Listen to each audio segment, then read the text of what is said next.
Good evening and welcome to the Finance Committee special meeting of Tuesday, April 6th at 2021. Would the clerk please call the roll? Councilmember Burt. Here. Chair Cormack. Here. Councilmember Filsath. Here. 3 present.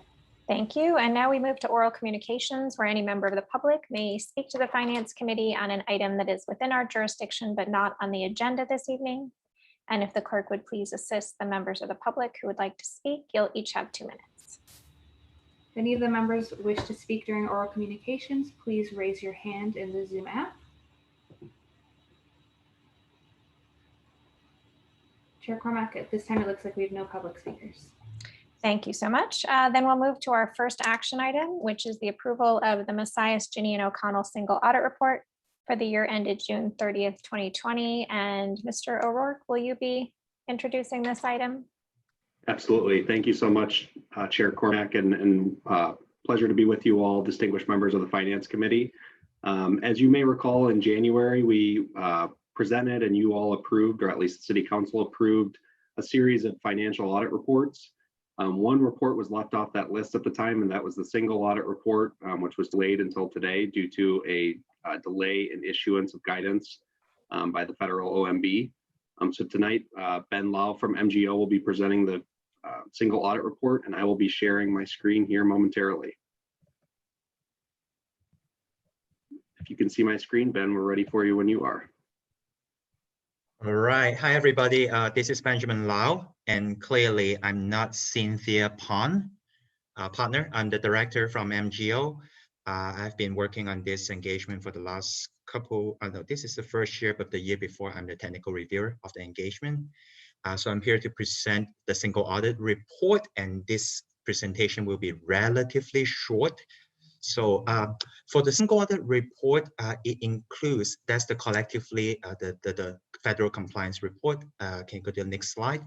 It is comprised of 2 auditors' report. The first one is on the internal control over financial reporting and on compliance and other matters in accordance with government auditing standards. So that's the first report. And the second report is the report on compliance on each federal program, internal control over compliance, and also report on the schedule of expenditure of federal awards, we term it as SEFA. So next slide, please.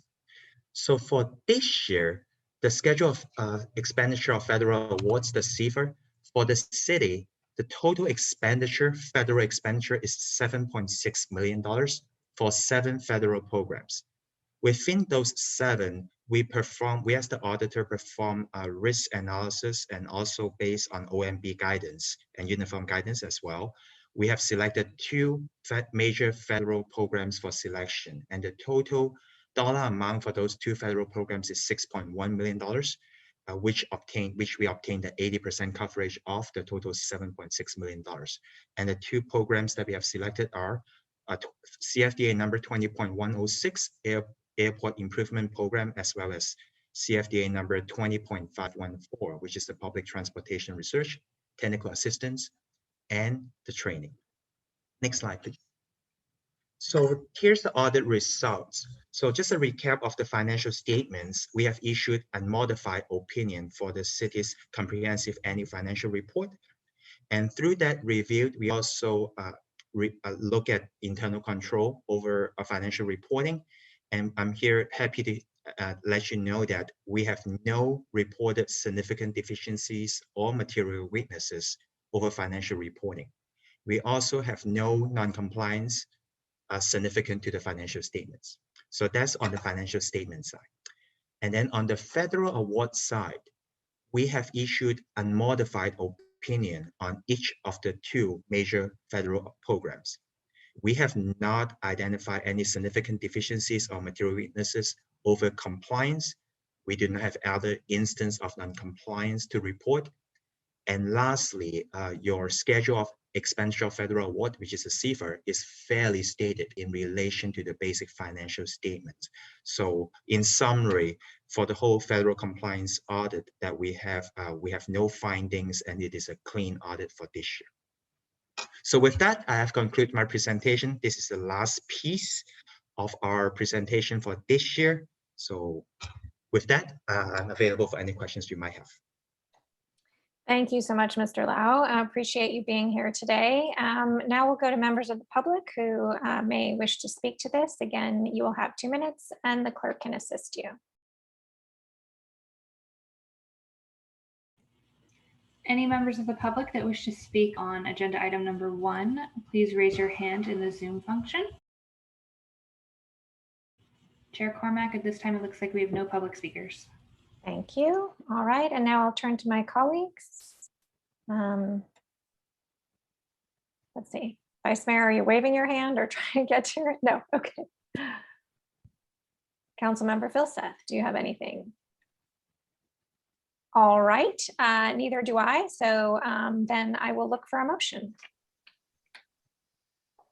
Yes, I will move the approval of the independent auditors report and on internal control over financial. I'll go ahead and read it as it's stated in the staff recommendation. Over financial reporting and on compliance and other matters based on an audit of financial statements in accordance with government auditing standards.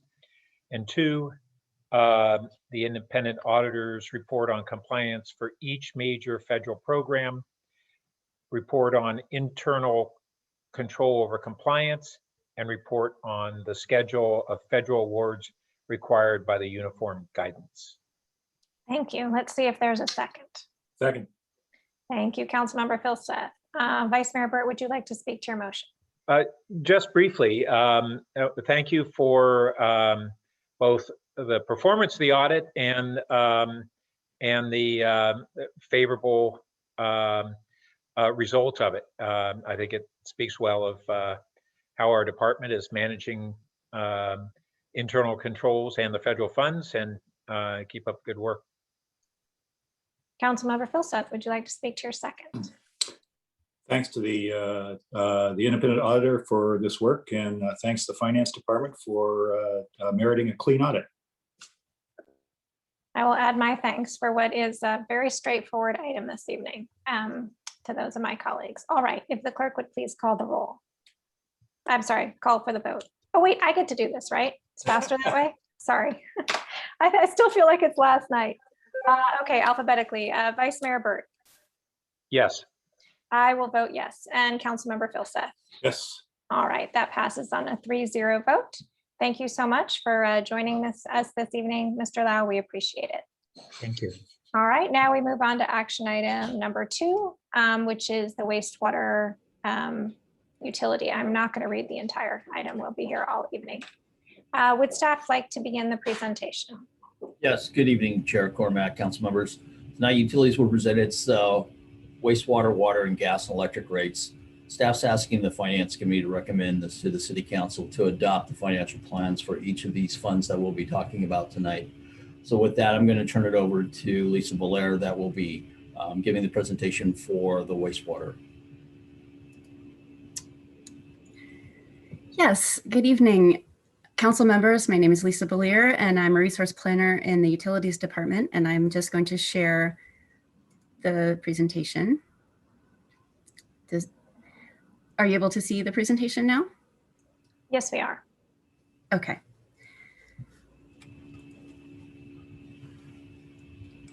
So our proposal is for a 3% overall revenue increase in fiscal year 22. And there's 2 main reasons for the increase. To try to work towards a sustainable rate of sewer main replacement to avoid future spikes in collection system replacement needs. Incorporated in this proposal, we made cuts and deferrals in the CIP collection system CIP, and the 3% is to try to avoid any further cuts.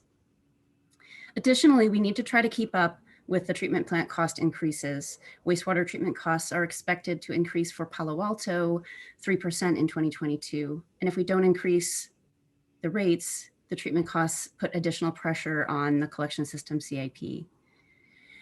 This proposal tries to recognize that these are really difficult times with the ongoing impacts of the COVID pandemic on residents and businesses. and balance that with the need for sustainable main replacement of sewer.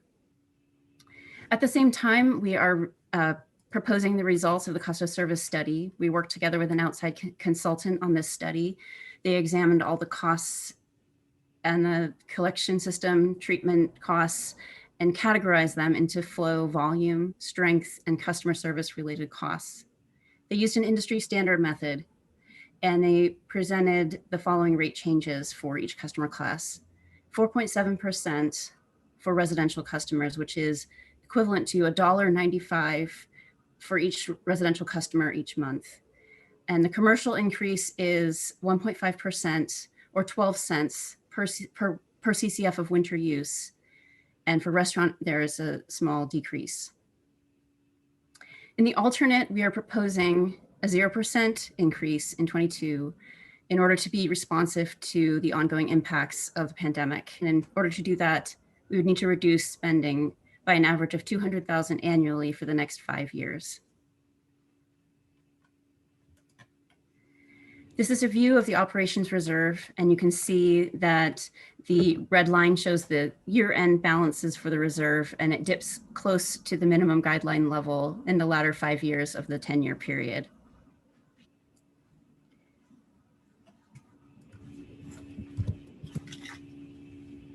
Regional Water Quality Control Plant treats sewage from 6 communities.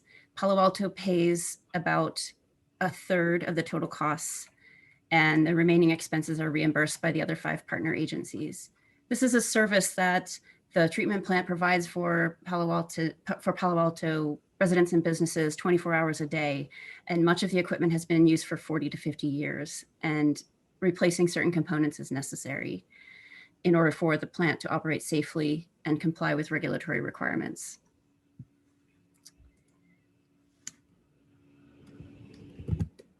I wanted to do a brief overview of the rate comparisons with neighboring cities. The other 2 that are in this group, this is a group of utilities that we use across the different utilities as a group of utilities that a Palo Alto resident might instinctively compare their utility bill to. And the 2 that are on this chart that share the same treatment plant is Mountain View and Los Altos. Menlo Park and Redwood City share a different treatment plant that has already gone through the upgrades that are needed in Palo Alto. And then Hayward and Santa Clara are frequently lower cost and interesting comparisons. Palo Alto is lower than this comparison city average by a significant margin. On the commercial side, Palo Alto is less competitive, 10% higher than this comparison city average. And on the restaurant side, 6% below the comparison city average. This is a chart showing the costs and revenues.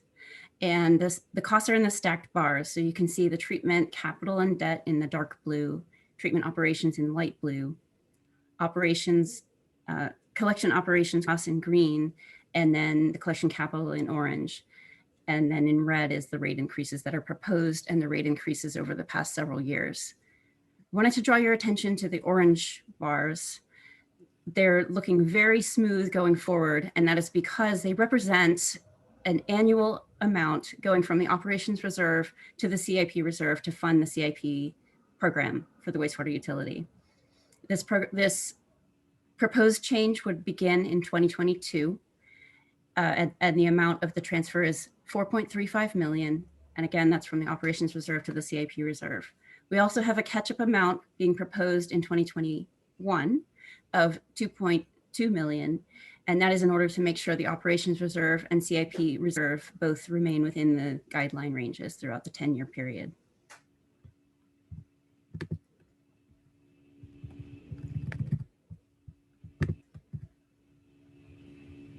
I'm going to skip ahead to the recommendation to try to keep it brief. And the staff and the UIC are recommending that the Finance Committee recommend that the Council adopt 2 resolutions. The first, adopting the financial plan, and the 2 transfers that I mentioned from the Operations Reserve to the CIP Reserve in 2021 and 2022. And then I forgot to mention there's some amendments to the wastewater collection utility reserves management practices, and those are related to those CIP transfers, primarily putting in a new minimum and maximum for the CIP reserve, the maximum being a 12-month average of the CIP needs for the utility, and the minimum being 20% of that level. And the second resolution would be to adopt the rates. And with that, I would be happy to try to answer any questions you have. Thank you so much, Ms. Belair. Now we'll go to the public to see if anyone would like to provide comments on the wastewater collection financial plan and rates. If any members of the public wish to speak on this item, please raise your hand in the Zoom app. Chris Robel, go ahead and speak. You'll have 2 minutes. Great, thank you very much. So I had one general, I guess, observation or request that I know was made in past years. And I mean, each of these reports is almost 100 pages, so it's almost 400 pages to look at through all these utility proposals.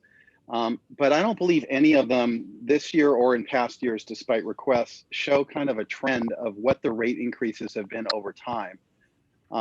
Not from the, so for, you know, what is a residential customer? What were the rate increases in, you know, the last 5 years, year by year, and the CAGR, the compound annual growth rate, and what is it being projected for this year? As I think it's important to provide that context, given, you know, what kind of increases have people seen relative to, for example, inflation, particularly when you've got residential rate increases growing over 3 times the rate of commercial. I think it would be good to break it out also by customer type and a historical view by year in the past. I think that's really important. And I also think it's important when we're looking at, you know, the overall basket of utilities to give an overall view, because it's hard to kind of digest this when you have all these things broken out: wastewater, electric, and gas, et cetera, and trash. And so it would be good to see what is the overall basket, because I think there's been a lot of next door posts from other people about the utility bills, and there's a perception that they're very high. So I don't know, maybe the wastewater's low, but something else is really high.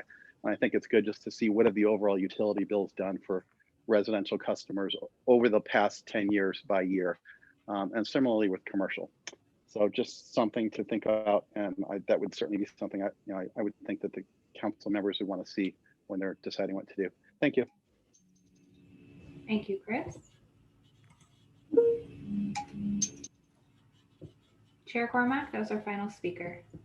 Thank you. And now we'll turn back to my colleagues to see who would like to go first with any questions or comments.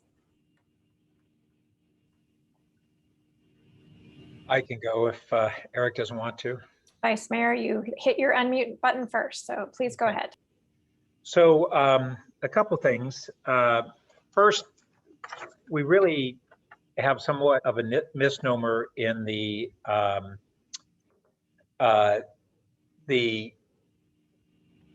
title of the utility. It's the wastewater utility or wastewater collection utility, when it's the collection and treatment utility, basically, right? And why do we call it a collection utility when it in reality is both? And I go into this because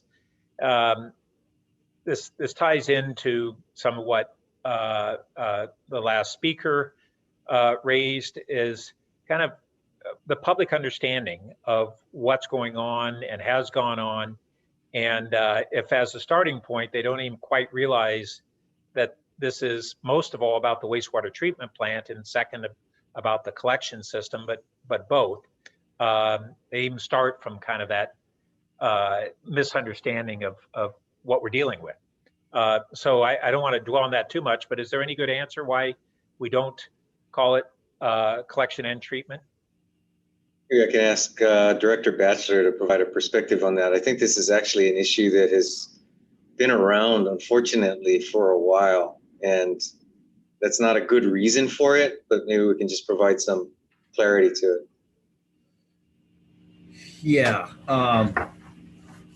Vice Mayor Berg. So it has been around for some period of time. You know, it's been called a collection system from way back when, and I think the thing is that it's mostly from a collection system of where the rates go, even though that it actually supports the plant itself. some of those charges that we see within this fund actually come from the plant itself on that. So the budgeting dollars actually come out of this fund.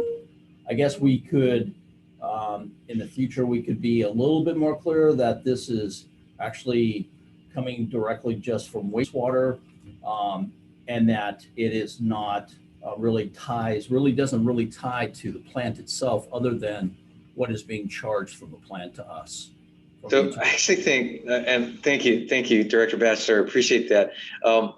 I'll share a little bit of personal frustration I've had with this issue since I arrived in Palo Alto 6 years ago. Vice Mayor, I think you hit the nail on the head, and to a certain extent, it may be a vestige of the way we account for the costs and the collection system, considering charges from the plant being a charge that comes into the rates, as opposed to thinking about it from a customer's perspective, which is we're paying for the whole thing. So thank you. Let me just stop there and acknowledge that this is one we need to correct. Good. Okay. So, and can staff give a little more of a breakdown out of the prospective cost increases?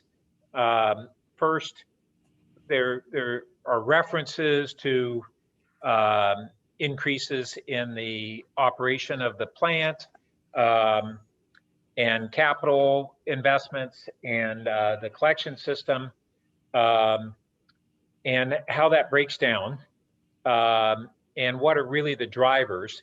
As far as the wastewater treatment plant, I've been concerned for years that we've had for, I think, 20 years that I'm aware of, significant discussions about that this plant goes through huge wear and tear from chemical operations, and the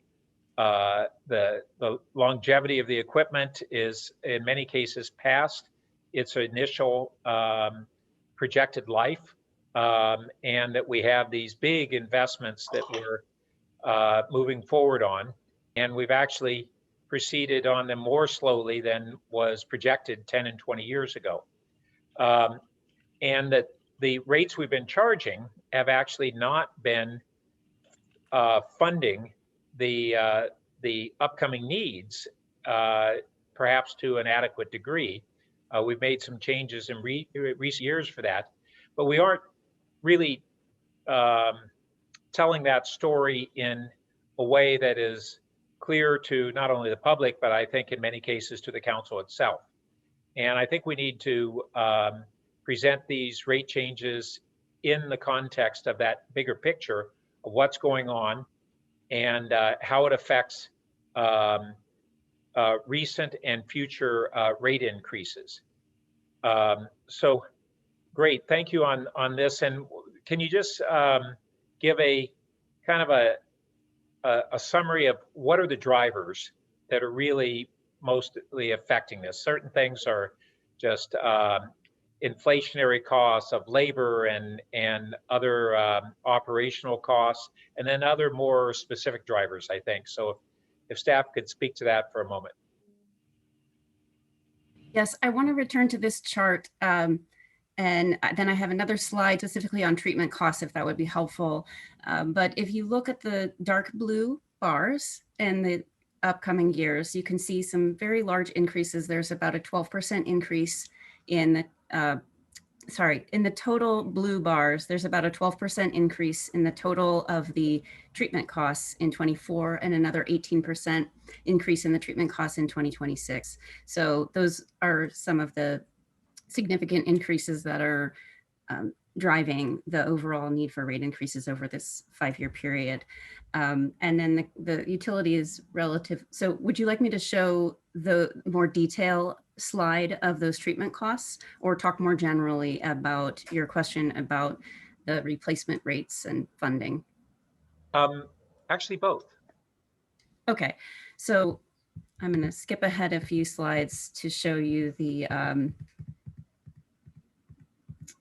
this is the treatment operations costs, and you can see that the treatment operations cost is in the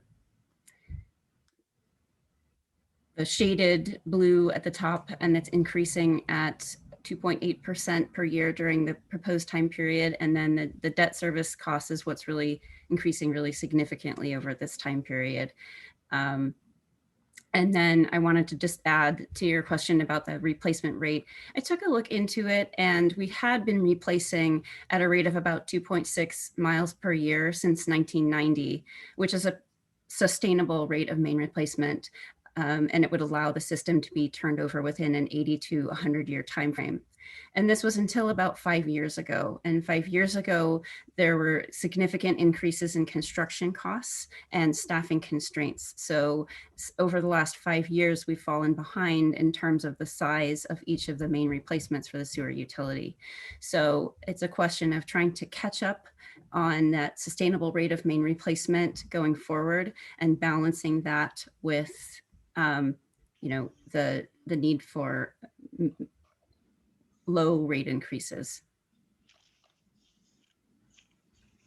Great. And these slides, and then also I have seen in past years that we've shown the average rate of increase over an extended period of time. I don't know if you have that in any of these slides. Yeah. And I should have outlined that in the red numbers at the top. If you look at 2016 through 2020, those are the recorded years, and those show the overall rate increases that were approved during those years, as well as the 0% in 2021, because we did not increase the rates in 2021. And then the proposals are in the years 22, that's the year that we're talking about now, the 3% in 23, and proposed 5% in each year in 24 through 26. Great. And then can you flash back to the table that you had of our rates compared to other jurisdictions nearby? Yes. And so we've got kind of two real important pieces of information. How are our rate increases transpiring? And then how do we compare in basically a competitive environment? And given that Mountain View and Los Altos are using our plant, we're right in there in the very comparable cost range to them, little below Santa Clara, but when you compare to our neighboring cities of Menlo Park and Redwood City, we're half their cost, and that's an undertold story.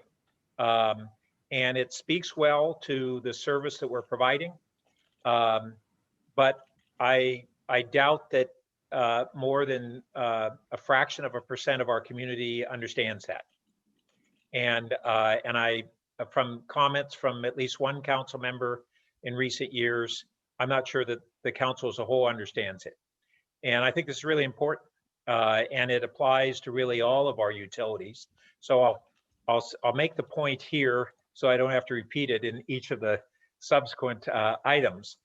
I think that we're doing ourselves a disservice by not making this information more easily and readily available through the website, through blasting it in different means, including even in utility inserts. I've known since we first moved to this city. I knew when I was in industry and considered whether to locate in Palo Alto, that Palo Alto's electric costs were inherently far below surrounding communities, and that remains the case today. And the wastewater is far below, the gas is nominally below, our water costs are quite high for reasons that we'll go into in more depth later. Our community doesn't really understand that. They kind of just see if something went up and assume often assume it's kind of unjustified. They don't appreciate that how it compares their rate structure to surrounding communities. And I think we just need to really share information in a transparent way. And in doing so, I think we will build greater support. It's kind of perverse because you do, I mean, this slide deck is really informative, and the staff reports are very informative, but they're long. And getting council members to go through this length of staff reports one thing. We don't have the public who really understands all the information that the staff is actually providing, but we need to boil it down and provide it on an ongoing basis on our utility website in a simplified form with graphics like you've already composed. I find these really informative. There might be a few others that we can supplement, but I think this is great work. We just need to provide a simplified version on a regular basis to the public.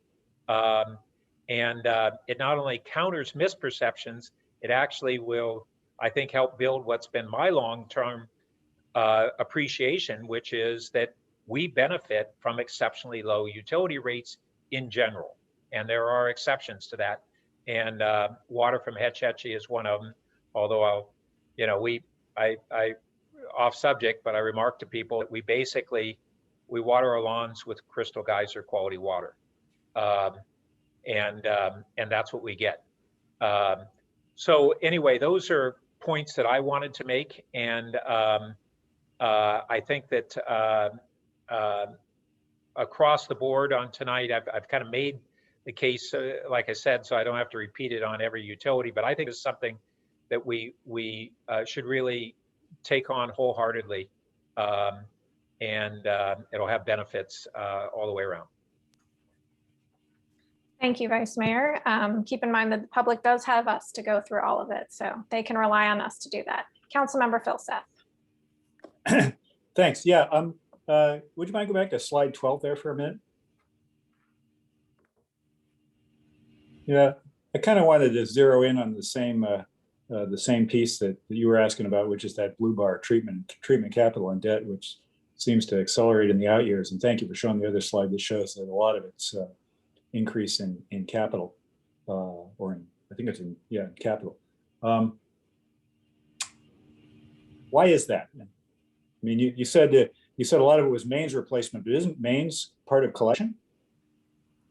This is the treatment costs. So these are the costs of replacing those infrastructures at the treatment plant that have been in service for 40 or 50 years and need to be replaced. Okay. Large projects at the treatment facility, and they're shared across the partners. Got it. But okay. This is the Palo Alto portion of those treatment costs.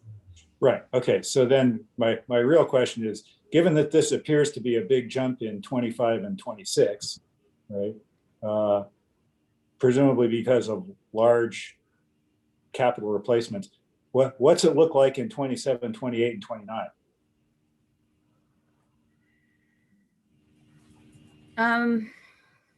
So this is debt service coming online in 24 and 26 primarily. And so those increases are going to continue into the future. I believe there's also new debt service coming online in, if I recall correctly, in 29. So there's continuing projects coming online, increasing the treatment debt service costs, and loan repayment costs is included in that. Do you anticipate that continuing longer out beyond 29? I mean, is it going to go into 30 and 35 and 40 as well? Or are we going to sort of go over a hump here? Councilmember Filsath, Kylie Nose, Administrative Services Director. And we also have Jamie Allen, who's managing the investment at the treatment plant. So he can provide additional color. But ultimately what's going to happen is this is a multi-year, in my words, I'll say decade long, but kind of ramp up and investment that's going to happen. And so there's going to be a lot of activity as you go through that ramp up and a build period. But then obviously similar to what we've done on like the public safety building, these are long-term obligations. And so what'll happen is you won't see a peak and a valley, but you will see this ramp up, and then it's going to stay high as, you know, we pay down the debt. But, you know, in theory, your debt service should be constant because we're not doing necessarily variable debt. Right. So it won't be like a pension rate, right, where you kind of see it peak and you see it then drop, but you Right. will see us carry a higher level of debt obligation in the wastewater treatment fund. And that's something actually that the Finance Committee authorized, frankly, to do a higher debt issuance, carry a higher debt limit, I'm sorry, in that fund previously. And then also just foreshadowing, we do expect to bring forward, I believe it's at your next meeting, a deeper dive into what that plan looks like. Okay. Okay. But if I understand what I think I just heard you say, if that makes any sense, it's that we should anticipate the debt service costs continuing to put upward pressure on rates through 29-30, right? But maybe level off after that. And I'll be honest, I actually don't know the specific date that they'll level off at. So that I would need Jamie's assistance on as we look through the longer term forecast for the treatment plant investment. But yes, in concept, that's what we are expecting to see. Kylie, that's what I have in my charts, that it levels off after 29, but there's always some new emergency to work on. So it's not like it's going to be 2% forever. I understand, but presumably there was always some new emergency to work on in 2016 through 2021 too, which so hopefully that hopefully steady state looks more like that. And we give the wastewater collection fund a forecast, and we make it as aggressive as it could be to be conservative. But the timing of financing, of securing the financing, there's a lot of timing issues. And sometimes the year that we predict that we will have a new debt expense gets pushed out a year because of the difficulties of securing these large loans. So, but we wanted our wastewater collection fund staff to be able to plan for the rate increases rather than giving them something too far out and saying, oh, we brought it in a year, and then you're being surprised. Okay, I understand. And then the last question on this topic. So presumably the debt got driven by capital investment, and is there anything that's sort of a big specific chunk of that capital investment that you point to and say, yeah, that was a lot of it. Like you remember that anaerobic digester we bought, or if we had, right? That's it, right? So there's 310 million in the near term, and there's a project that's 146 million, the secondary treatment upgrades. Okay. And that one has a debt expense of about $6 million for our wastewater treatment fund, and about 38% of that will hit the wastewater collection fund. But it's in about, if it's a low interest loan, it would hit in 2027-ish, 26 here, I think. And so we have time to plan for it. And we're going to be continuing to work closely with the wastewater collection staff. Okay. All right. Yeah, I guess you said it. What did you say? It was a secondary upgrade? Secondary treatment upgrade is the biological system to break down the pollutants.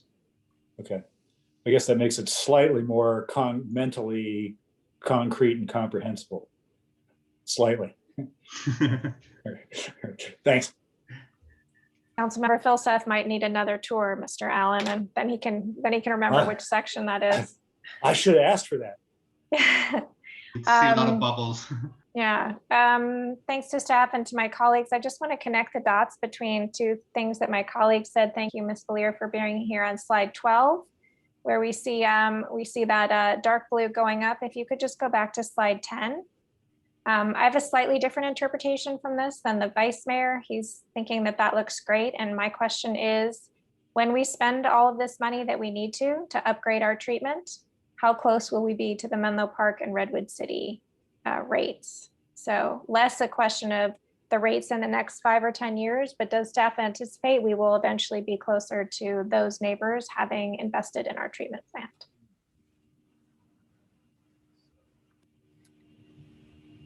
So I can answer the question over the next 5 years. Is that, are you asking about that or are you asking longer term? I think I'm extending it a little bit, just so we understand where we're headed. I wouldn't want us to be trumpeting that we are so much less expensive than our neighbors when we're just temporarily there, because eventually we will have, you know, our treatment plant up to snuff. But I'll take a 5-year answer. I'm going to offer, let me offer this information that gets you part of the way there. Over the next 5 years, if the rate increases that are being proposed in this financial plan are adopted, then even if the other cities in this group do not increase their rates at all, Palo Alto would still be below the average of this comparison group at the end of the 5-year period. Okay.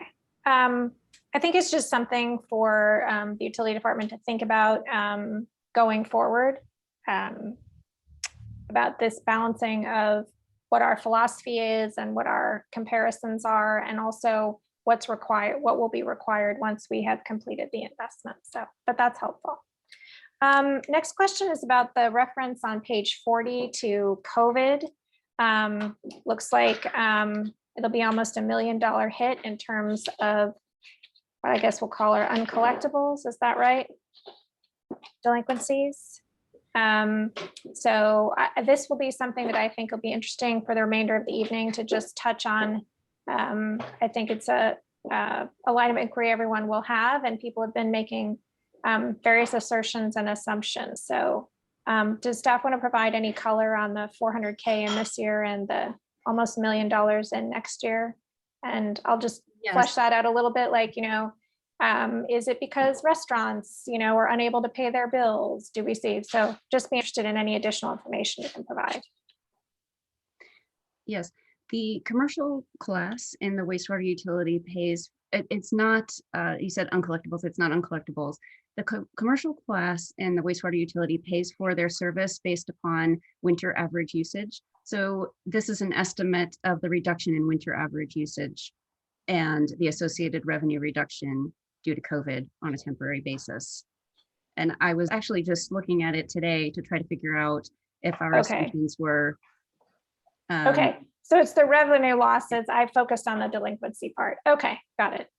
Sorry, I cut you off. Keep going. No, the delinquency amount is much smaller and may not. I think what you're referring to is the reduction in revenue, and it was intended as a conservative estimate. When I was doing it, I didn't know yet what the reduction would be in January through March of 2021. And so I was just looking at it today to try to get a sense of it. And I think it may be approximately about right. But all I know so far is the water usage, not the wastewater usage. So this is trying to account for that reduction in usage in the restaurant and commercial classes relative to pre-COVID levels. There's a lot of variables currently. One more than we used to have. And then I'll just say on slide 12, the out years look suspiciously consistent. We did not seem to have that consistency in the prior years, so I'm always suspicious of that. But if that's the plan, that's the plan. And the fact that the orange is consistent probably is helpful in that regard. So it's less aspirational and more likely to occur.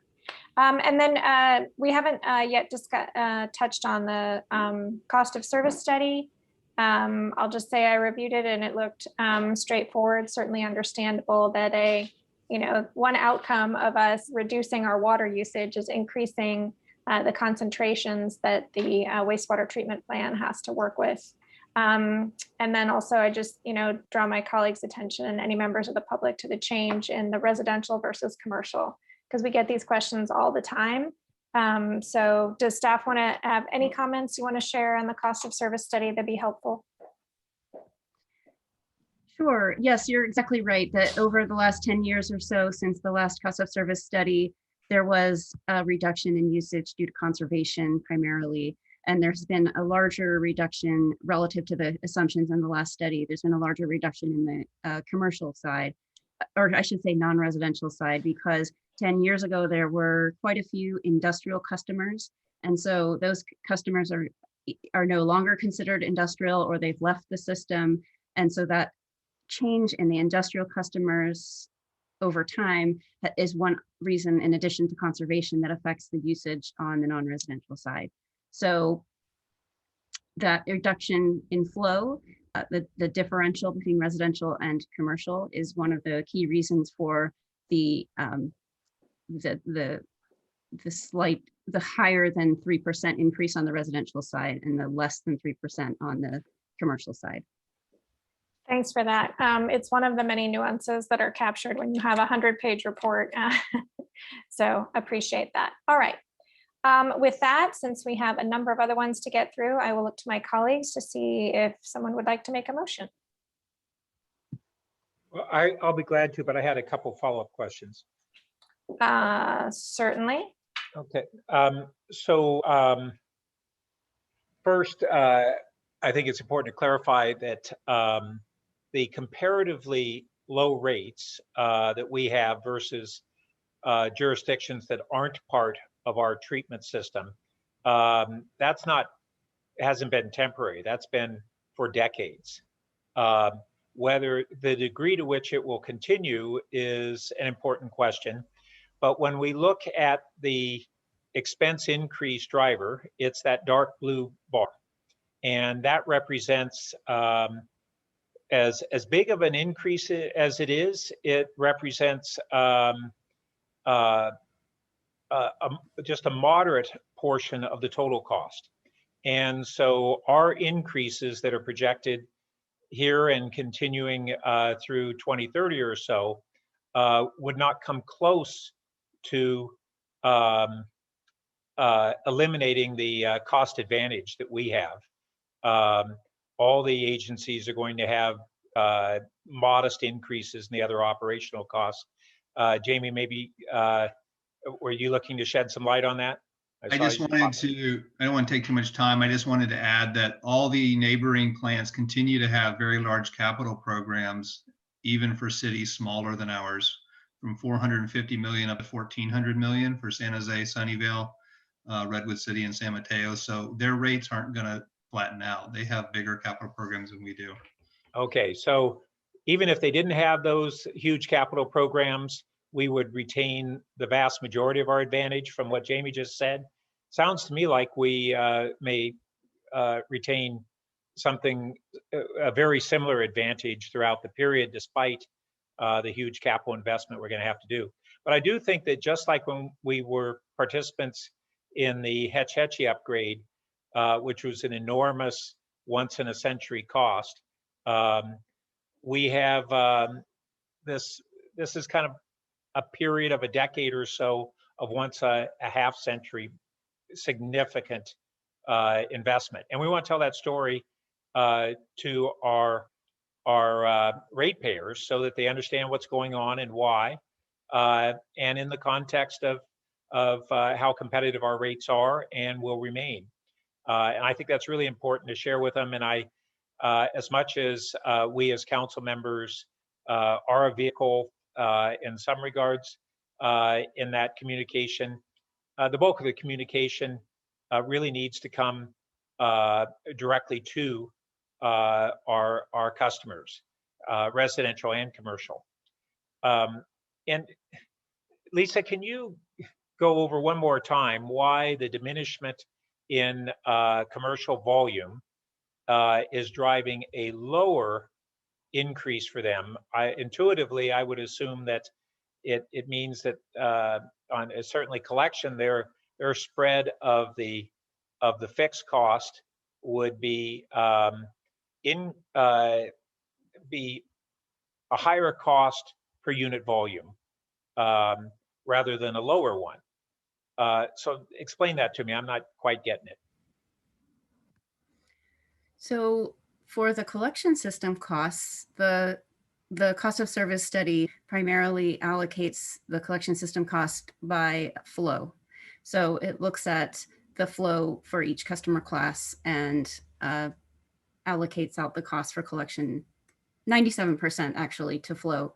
And that's because although costs are primarily fixed in the short term, in the longer term, the way the system is designed is to meet peak flows.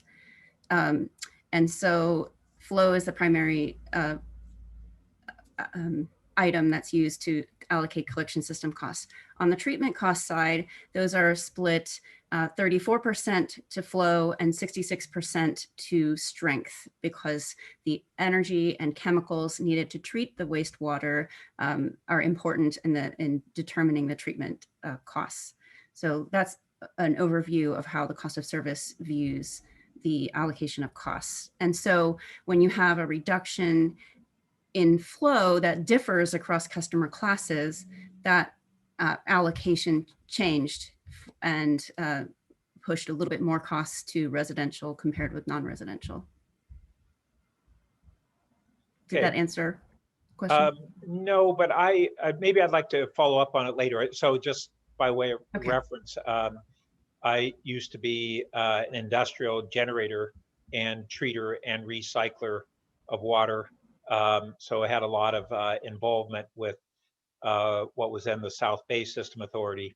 But I'd be glad to take some follow up on that offline. I don't want to bog things down. So on that note, I would like to move the staff recommendations, and rather than recite them, maybe we can just have them on the screen. Second. Thank you. Vice Mayor, would you like to speak to your motion? Just to sum up that I think that we're in the beginning of a major capital investment. We continue to have exceptionally competitive rates, and something that wasn't mentioned is that we have a very high performing treatment plant with primary, secondary, and tertiary treatment, and then we have primary recycle water, and a portion of that is in the future separate from this plant going to be advanced recycling. So there's a whole series of treatment steps, and our plant serves 6 jurisdictions, and I think does an exceptional quality job, and has exceptionally low rates. And I think that's an undertold story. And I really want to follow up on us being transparent with our public in a way that actually is quite favorable. The more transparent we are, the more favorable our presentation will be, and the perception of our customers, commercial and residential. Councilmember Filsath.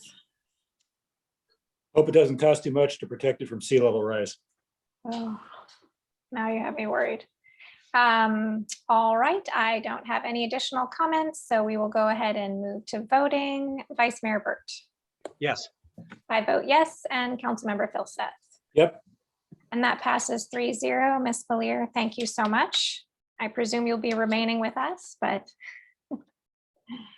all right. And now we move on to item 3, which is the water utility. And Ms. Valier, you may continue.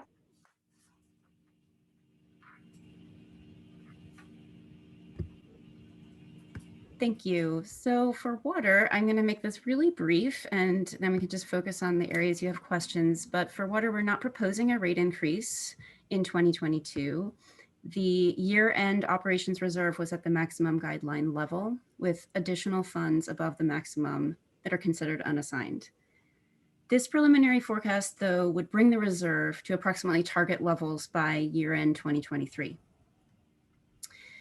This plan continues with the approach approved last year, and the same thing that I discussed in the wastewater utility, to actively utilize the CIP reserve.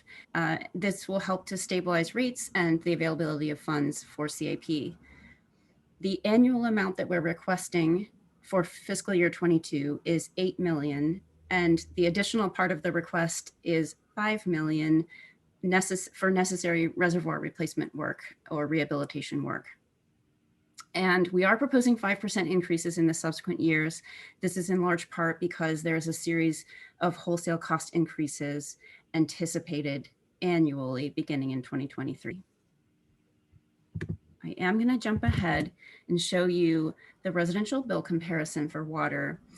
Palo Alto is above the comparison city average, about 7%, and you can focus on Hayward and Redwood City that both obtain 100% of their potable water supply from San Francisco and yet have lower rates than Palo Alto. And as part of this, last year, the Finance Committee was particularly interested in this question of why Palo Alto's water rates are higher than neighboring utilities, and particularly interested in cities that obtain 100% of their water from San Francisco. So that's why our focus is on Hayward and Redwood City. And I just wanted to give you a really brief overview, but there's more detail in a paper that's attached to this item. So the difference between Palo Alto and neighboring utilities bills has been declining over the past 10 years, so much that the difference between Palo Alto and Redwood City they're very close together now. The rates are very similar for residential customers. For Hayward, their bills are 20 to 25% lower than Palo Alto. And the one finding that I really wanted to leave you with is that there's both cost reasons and non-cost reasons for the differences in the customer bills. If you look at the total cost differences, for example, with Hayward, the difference is only about 6 to 10%. So it really doesn't, even if we fully know exactly what the cost differences are, they don't explain a 20 to 25% difference in the bill. So we also need to consider other important factors, and the ones I wanted to bring to your attention are usage patterns. Hayward residential customers use less water on average, and Hayward non-residential customers as a whole have increasing usage. Hayward has attracted new customers such as biotechnology, food manufacturing, new parks, and a new school over the last 10 years, and they have had increasing usage of 10% overall, while at the same time, Palo Alto has had a reduction of about 8% in the non-residential usage. So those are some of the factors that we found that are important. Lisa, can I also add something real quick before you go on? Yes. So one of the other things, I had a conversation with the director for the Hayward utilities. And one of the things that he was talking about is that they don't have a lot of CIP upgrades going on, and they haven't for some period of time. So when they have developments where they've been having new homes, they make the developers actually put in all their utility. So they're actually putting in the water mains, the wastewater mains in that development. And it's not a cost that's going off to the rest of the residents of Hayward. And so they are doing small sections. So when there is a break, they're actually only repairing the breaks. They are not really being proactive in their older areas of looking at putting together RFPs to go out and do a couple miles or whatever the amount might be. So they're seeing some large, lesser increases because they're pushing some of this back onto the developers as they develop their territory.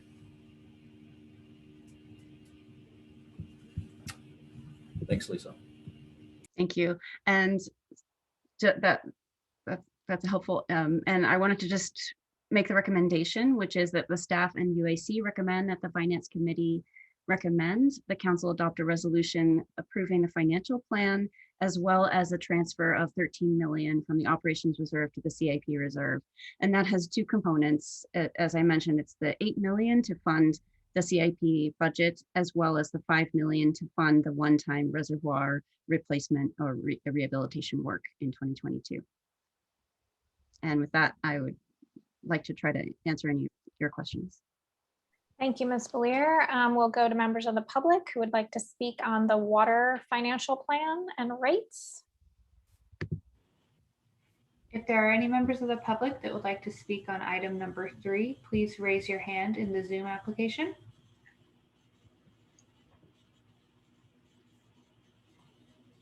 Chair Cormack, at this time, it looks like we have no public speakers.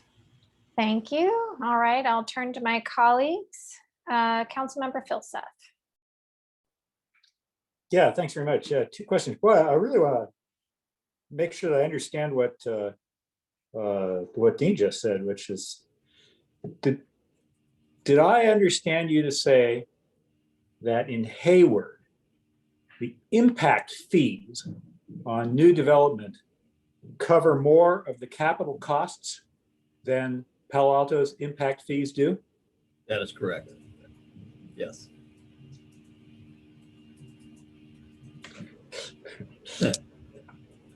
Like Any I said, idea how much? Any idea how much more? do not know. I do not know that part of it. No, when I talked to the director, he wasn't willing to share that part. Okay.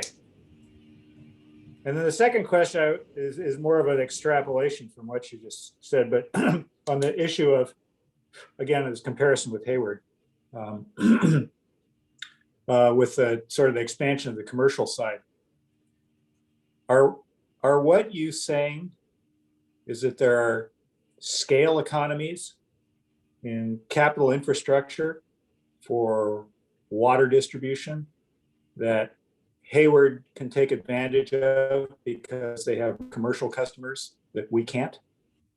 Did I extrapolate from that right? So with the conversation, sorry. So the conversation was mostly around residential on most of their distribution lines. Yep. Yep. So didn't really talk about commercial. They pretty much are built most of the areas out in their commercial areas that they have. So, Yeah.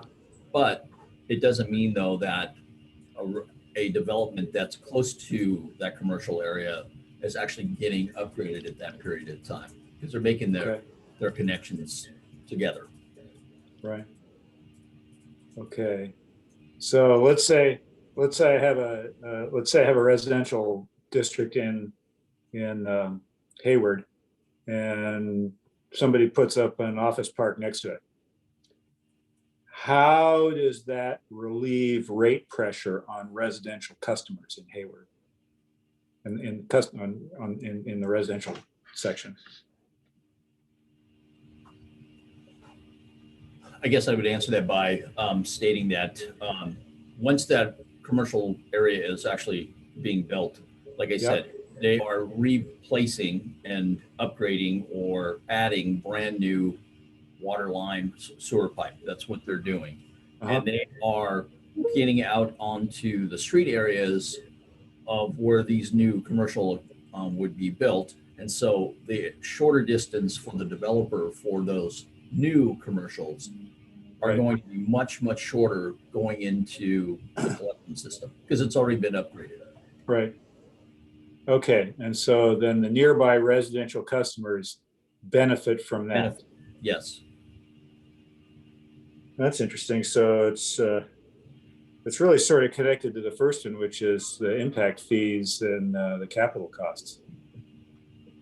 I might, if I could jump in there, Councilmember, maybe it's stating obvious for those of you with knowledge of this, but just for a casual observer, I would note that impact fees are restricted by law to dealing with the impacts of new development. So it wouldn't be legal to use impact fees to simply do a capital replacement. What is common in cities that are developing, and I think Palo Alto, I would say in general, is on the end of the spectrum. And right. Hayward's still expanding in places. Yeah, go ahead. Well, to the extent that new development increases the capacity needed by the existing system. So could be an upsize or an upgrade to a water main, such as Director Batcher's pointing out, as opposed to simply replacing in kind an existing line. That the latter would be the type of thing that you couldn't use impact fees for. But, and I have certainly, as a practitioner in other jurisdictions, participated in recognizing, okay, new developments coming into town, there are upgrades to the systems necessary to serve that development. And as such, there is some ancillary or incidental benefit to existing rate payers. Right. And also not having to replace that line that would otherwise be aging and in need of replacement soon. On the other hand, had that new development not come into town, then that upgrade wouldn't have been necessary. And so there's a case there that the existing residents shouldn't have to pay a share of that. I guess we're getting into splitting hairs here, but interesting. Okay, thanks. And Councilmember Philseth, just in that Yeah. last example that you were saying, Uh-huh. the residents would not need to upsize it, but they would need to maintain it. They would So, need to be, that's right. They would need to maintain it, right? so they would have a cost to replace the infrastructure once it is aged. And if appropriately. the upgrade also, added an extra 30 years of useful life to the existing, then okay, all right. Yeah, okay. That's why God invented Excel. Okay, thanks. Thank you, Councilmember Philseth. We were pretty sure that was, yeah, okay. Vice Mayor Byrd. Yeah. So one thing, Dean, that you touched on in the Hayward comparison was what I understood to be our more proactive approach in investing in maintaining our infrastructure.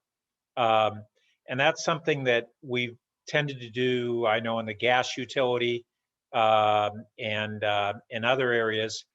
And it's part of why we have some capital costs that may exceed some of our surroundings. And that's also something that I think is not broadly appreciated. It's harder for us to quantify. There may be some ways to quantify it, but we've generally over time been more committed to those investments than some other jurisdictions.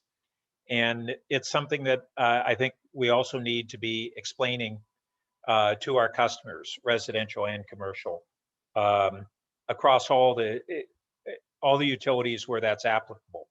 I was really pleased to see that we've actually been narrowing that difference in water cost versus some of those other 100% Hetch Hetchy customers over the last 10 years, because that was a big concern of us 10 years ago when we were having to bear our share of the massive investment in the Hetch Hetchy system, and we were higher by comparison to other full Hetch Hetchy customers. So that's a good trend, and we need to be explaining why there's still some gap there. This is, I think, really the one utility where we're higher than comps. But I appreciate that we've narrowed that. That's gratifying. The other thing that applies actually also across every one of our utilities where conservation applies, and I think that's every one of them, we tend to talk about rates in the absence of how that converges with our conservation efforts and efficiency efforts. And so the average bill does not necessarily track with the rate. Now with water, it does more so because so much of the cost of water has been in recent years on the capital portion of it. And so as we minimize water use, we have a fixed cost on our infrastructure. And so that's something that the public, when we have a drought, they say, I cut back and my bill stayed the same or went up, or which I don't think is actually the case, but there's really a challenge for that to be explained and understood by all customers as to the correlation between water conservation or other energy or commodity conservation and their actual bill. So the rate can go up, the bill can go down. Just an example, in my former company, when we went to really over time, very significant source reduction leading to recycling, we cut our volume 95%. We were either reusing or recycling 95% of our water. At that point in time, we didn't really care about our rate. It was so much lower than our previous bill because we had a 95% reduction in volume. That's an extreme example, but we all go through that when we switch to low water use landscaping and otherwise. And we need to be showing those comparisons, not just rate per unit volume, but average average bill in each of the commodities, each of the utilities. And I think that's a very important part of this simplified set of graphics and information that we provide the public routinely on the website and otherwise. So I think, lastly, on the increase, that we have a 0% increase this year, and then we're seeing it jump to 5%, really based on anticipations of the wholesale cost increase. Two things. Can you review a little bit why we're having another significant increase in wholesale costs? I know it was in the staff report, but just to hear it in a little more explanation. And then I think that's something we're going to want to struggle with, because even though our costs are, we're proposing not an increase this year because we're not having a cost increase. It's commendable that outside of those wholesale increases, we don't have a driver for an increase at all. But then we have a big bump for several years, and just the customers respond better to greater leveling. And I don't know whether we want to consider that, and how much the UAC considered some form of a leveling, and whether that's something that is a material consideration for this committee tonight.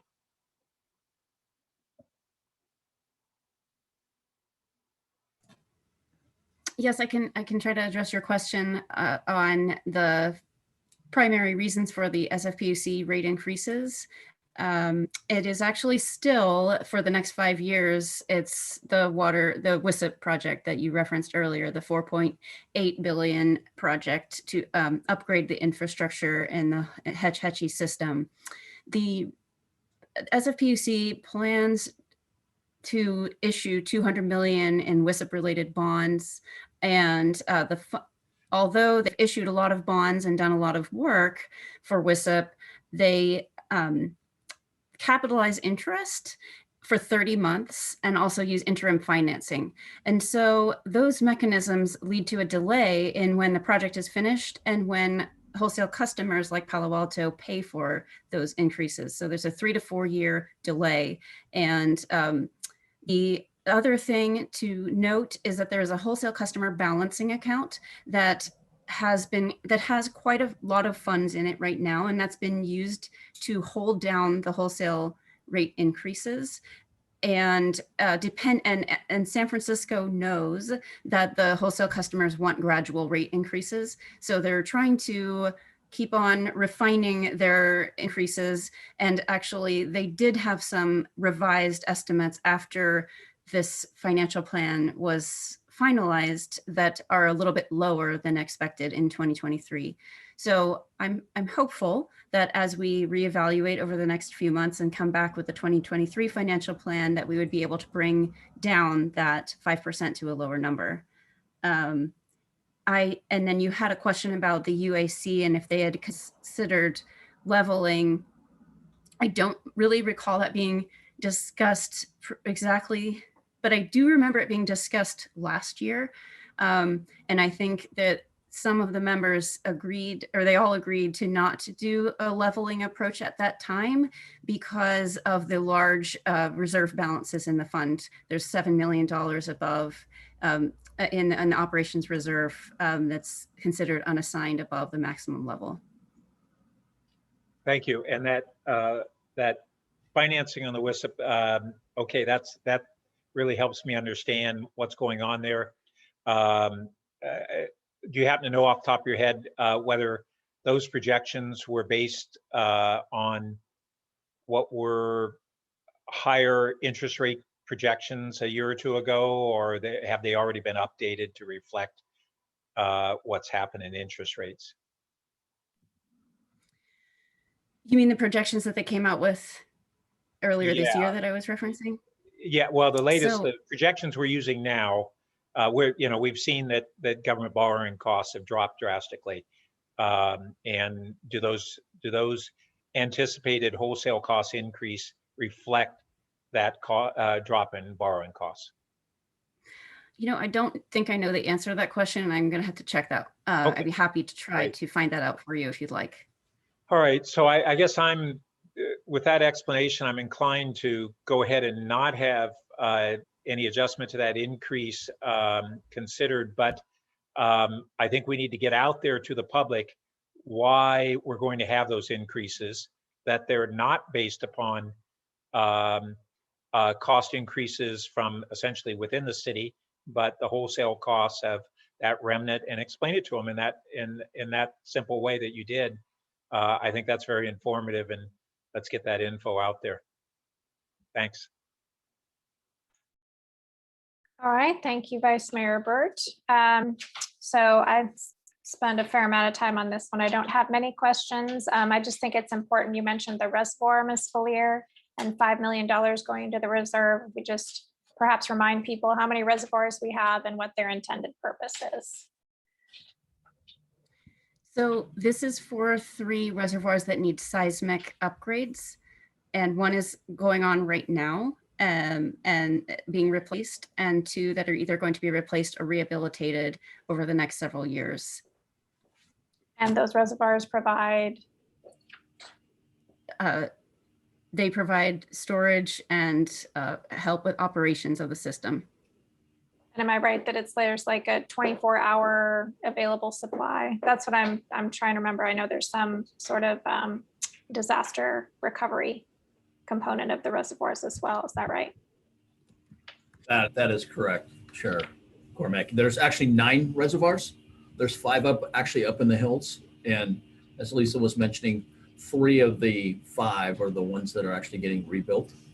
Sylvia, do you want to talk a little bit about the storage portion? Yeah, the storage of the reservoirs we have a capacity of 12.5 million gallons of storage that can supply 8 hours of water use at the maximum daily demand of 14.2 MGD, and also 4 hours of fire suppression. Great, thank you so much.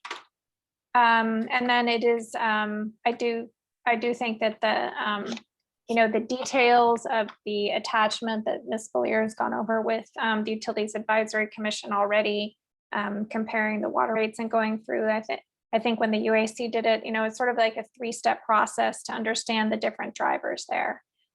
So I certainly find it a sufficient analysis, and I appreciate all the time that's been spent on it. All right, at this point, I will be looking for a motion on the water financial plan and rates for FY 2022. Let's see who's first. With staff recommendation. Thank you. And is there a second? Yes, second. Excellent. Councilmember Philseth, would you like to speak to your motion? I think we've discussed it adequately already. Vice Mayor Burt. No, thanks. All right, then we will go ahead and vote on it. Vice Mayor Burt. Yes. And I'm a yes, and Councilmember Philseth. Yes. All right, that passes unanimously. Thank you so much, Ms. Follier. Appreciate your time. And now we'll move on to the gas utility, which is item 4. Welcome, Mr. Keniston. Go ahead, Eric. Never mind. Sorry. Good evening. Eric Keniston, Senior Resource Planner. So tonight let me present to you the water. And there we go.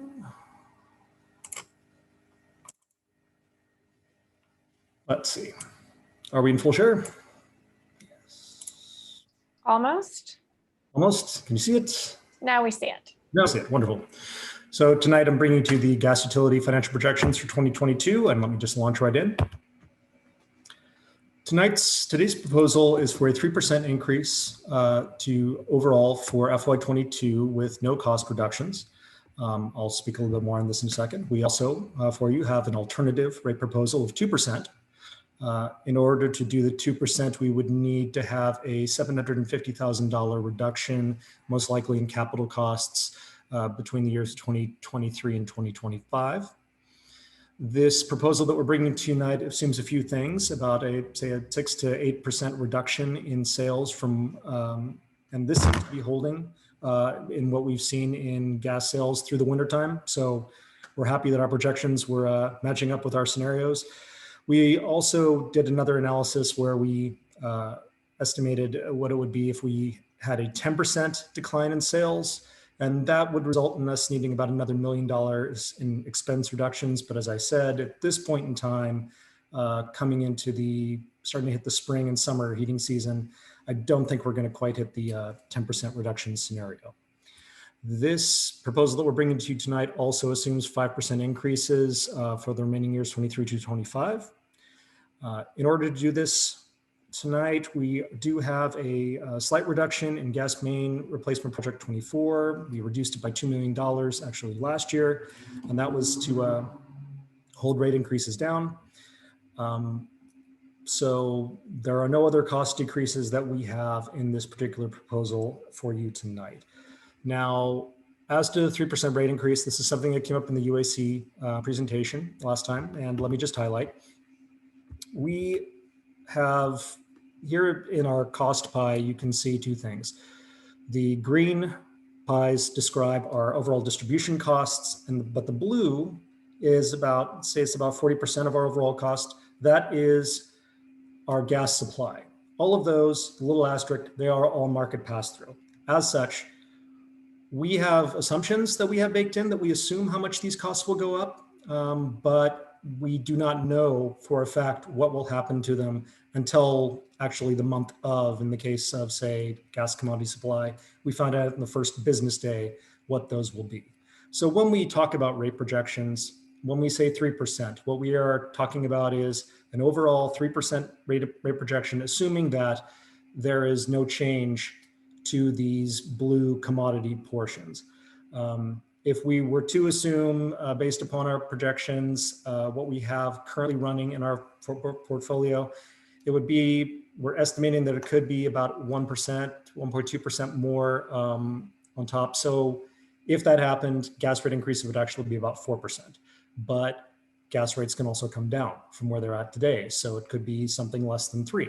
And that's why what we talk about is just only the distribution component increasing rates overall by 3%. Next, let me skip ahead to,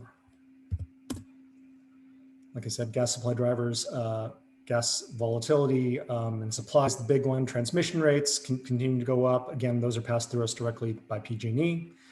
Cap and trade costs, those continue to go up, but the market has actually been running going up very slowly in California. And we also have costs to fund the carbon neutral gas plan. And those are also not increasing tremendously over time.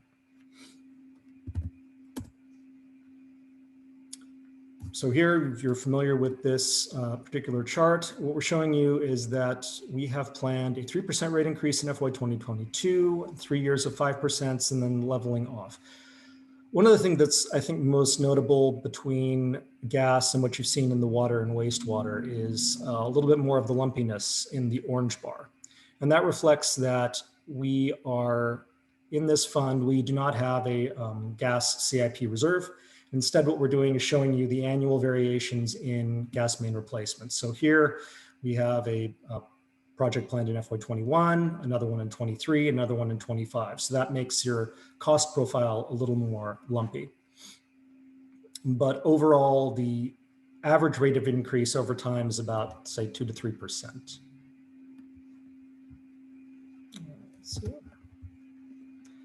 Gas reserves are staying above guideline ranges in all cases. And let's talk about estimated bill changes. As I showed you, as we see here, the increases are estimated about 3% overall. I took 2 similar months, November, summer and winter, and this shows what you get in the way of variability and increase moving forward. It's about 3% for all classes.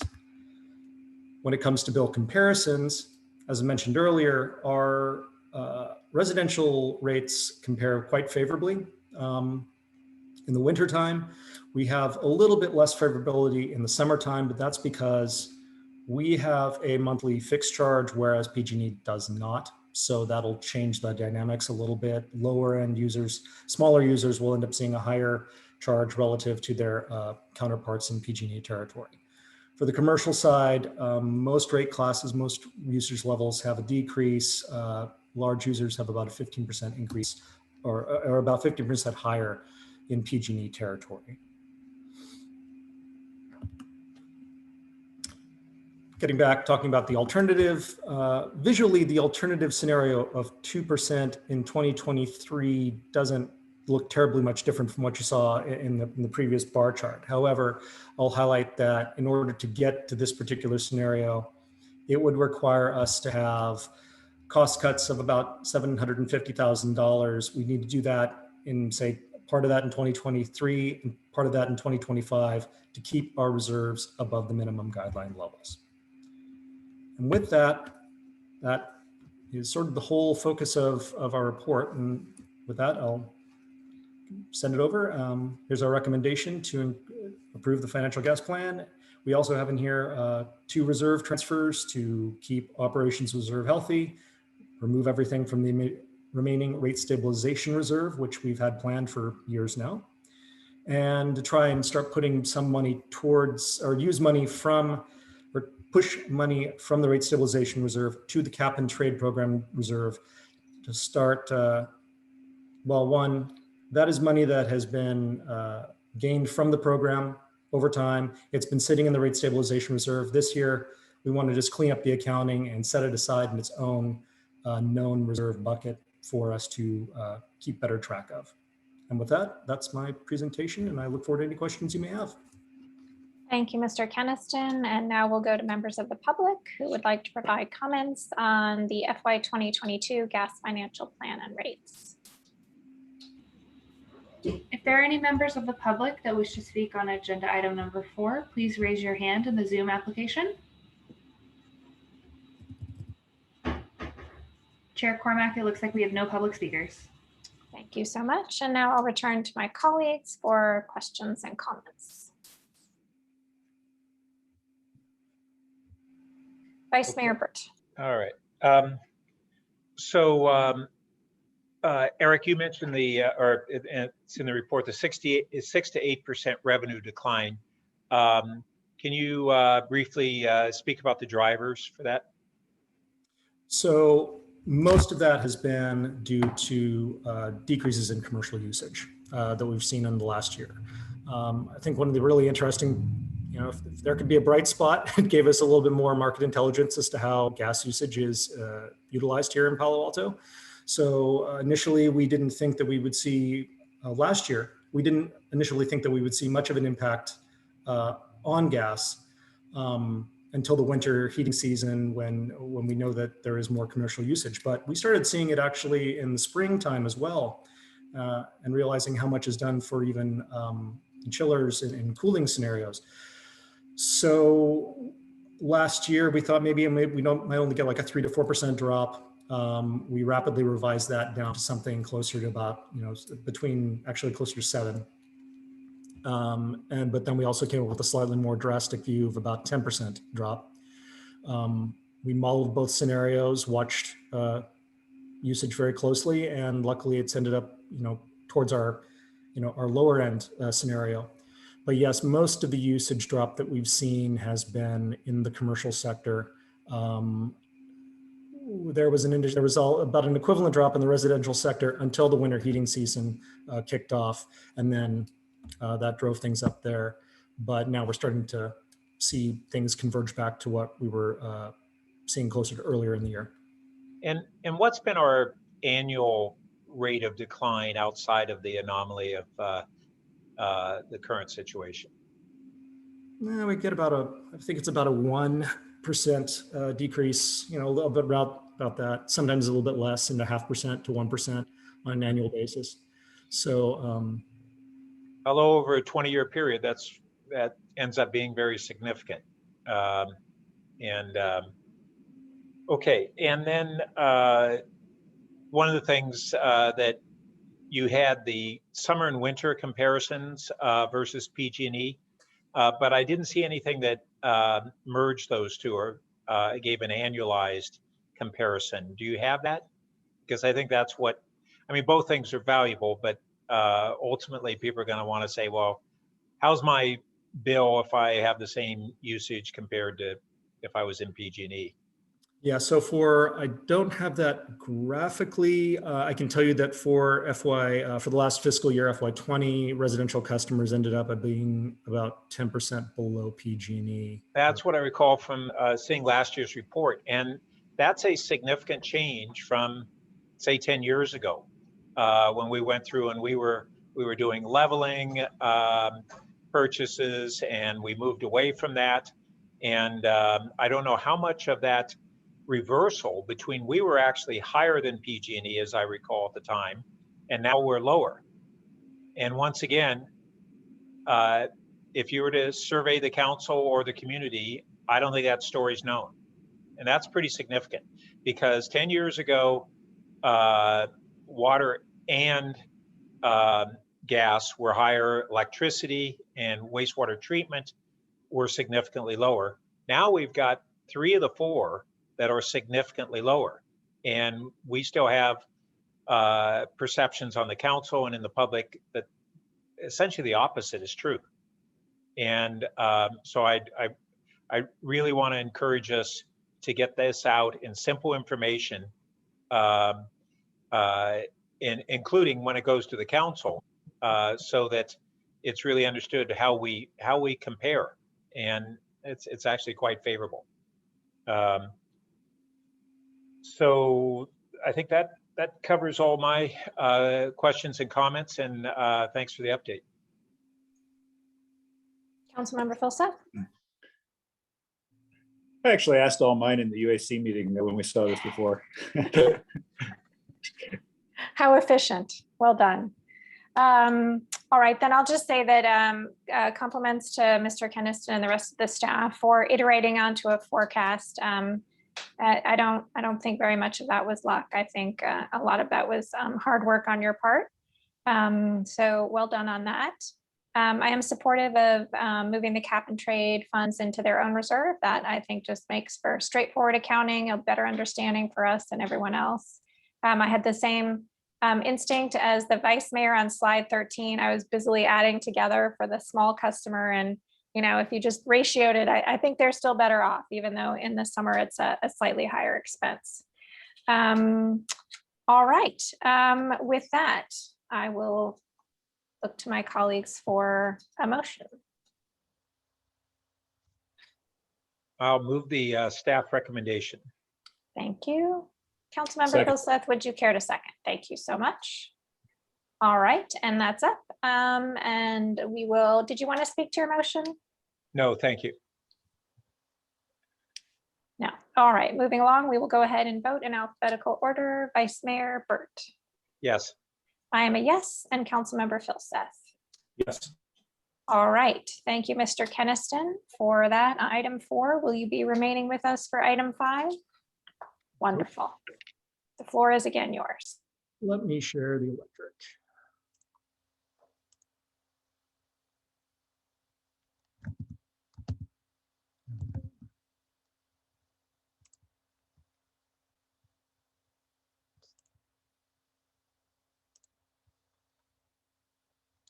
And ideally, you're seeing the electric utility. We are. Wonderful. So this one will hopefully be simple. The electric utility for FY 2022. This year we are proposing a 0 overall rate increase for the electric fund, which I will caveat this though and say that we are within this requesting 2 small changes. One, we do have a Palo Alto Green program.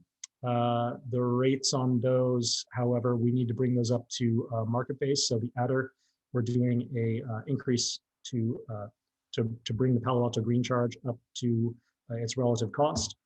And we are also requesting an increase of our net metering payback rates to bring those up to current avoided costs. However, the rest of our rates, the vast majority, what people see I'm proposing no change.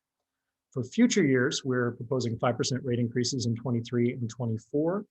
We've taken and changed the electric special project reserve loan payment schedule to do repayments of $1 million a year for the next 5 years. You might remember we took a $10 million loan out from the electric special projects reserve to help support the operations reserve. We've repaid $5 million of that already, and we're going to plan on repaying the remainder of that over the next 5 years. We'll say that the electric proposals that we have today, we do have reserves. Our operations reserves are near to the minimum, but not super close to the minimum. So we are, with this, we might need a combination of reserve withdrawals, additional cost reductions, or rate increases if sales forecasts worsen. I will say that similar to gas, we have seen a reduction in sales, but our projections that we had for the reduction in sales was actually right spot on with what we were projecting last year. So we were not unpleasantly surprised or not shocked by what we saw during the time of COVID.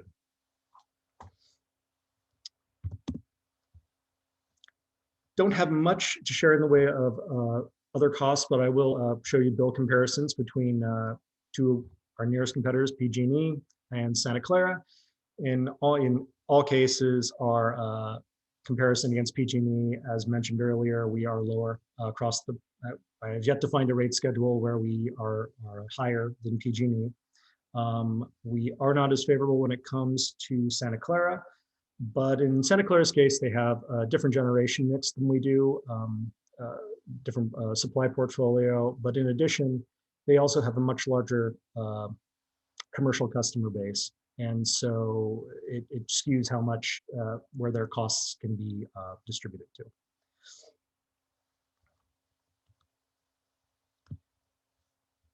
I will share the bar chart that shows what our projected both rate trajectory, the blue line on top, as well as our projected costs going forward. We are seeing that revenues will be below costs in FY 2022.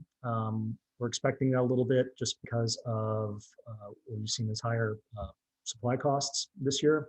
But also we are seeing increased, that orange bar, increased CIP costs. And those are mainly due in the short term due to the smart grid project that we've got going on, which is a lot of that's going to be funded from the electric special projects reserve.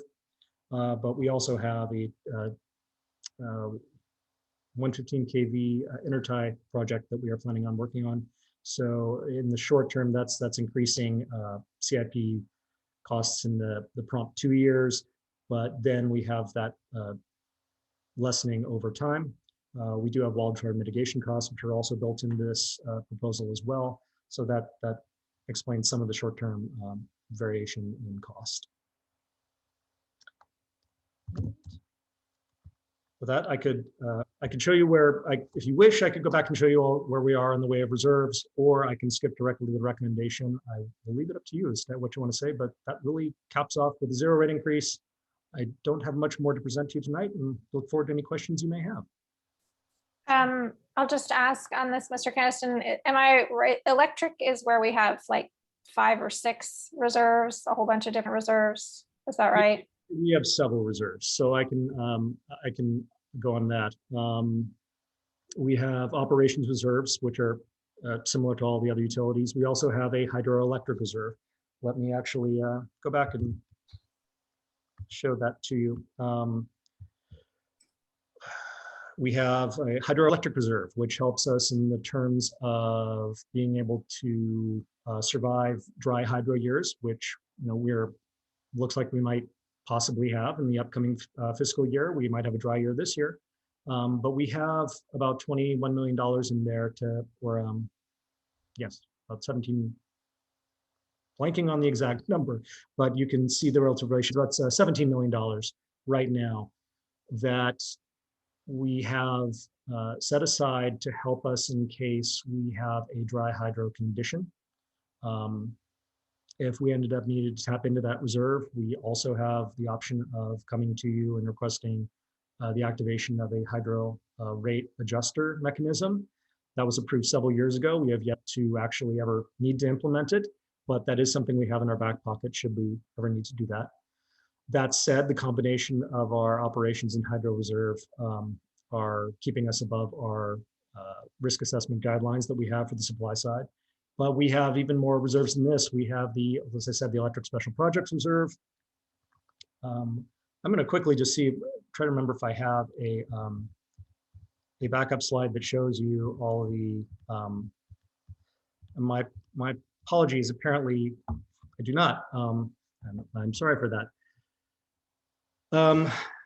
That's all right. I mean, that's enough for the time being. I just wanted to, highlight the variety of reserves that cover this area. So did you want, no worries. I'm sorry, it's clearing all of a sudden, so. Okay.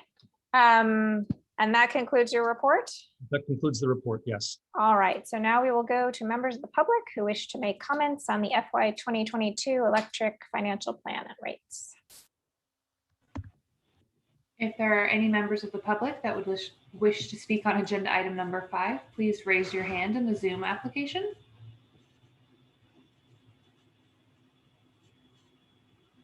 Chair Cormack, it appears we have no public speakers. Thank you so much. Councilmember Filseth.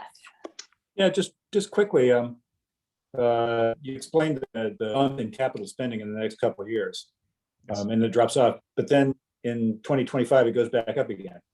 Are you expecting sort of major capital investments to come along in the out years of the 2020s? Let me look. So it's like on slide 13, I think. Yes. I believe that we have some substation rebuilds starting in 25, 26. So those larger projects going off in there. We also have some rebuilds of some of the underground areas that were undergrounded about 25, 30 years ago. Those are starting to come around, and those are going to be in these outer areas as well. So we're going to have to replace some substructure and then also all the underground equipment. Okay. All right, thanks. Vice Mayor? 0% is hard to argue with. How about a rate cut? I think that was a rhetorical question. That was a rhetorical. Better to be able to give you a rate cut. I cannot propose that in any good conscience at this point in time. So. All right, Vice Mayor Burt. Yeah, so first question on, again, on what consideration there's been to leveling. So can you share that with us? I do not believe leveling was discussed at the UAC meeting, and not to my recollection anyway. I think we opted not to go with a smaller rate increase right now, just because it is with the pandemic going on and the struggles that we're seeing in the business and residential communities, that we have the reserves to be able to hold off and not do a rate increase this year in this fund. And so any other time I might have, put in and requested something of some small nature, but just to keep things level and make future years possibly 3 or 4% or 4% going forward. But we just don't feel that it's we have enough in reserves right now. We can weather the storm. So fall to zero would be appropriate in this particular instance. So none of us really know what this next year is going to be like and the recovery will be like. There are certainly a lot of economists who are indicating that we may see a very strong recovery. Hopefully that'll be the case, but that's uncertain. But I would say again that if we're opting to not level, then we need to convey to our customers that we're holding these rates this year because of that economic impact, and that we have these increases projected on the horizon and be upfront right now with them so that nobody's shocked when it happens.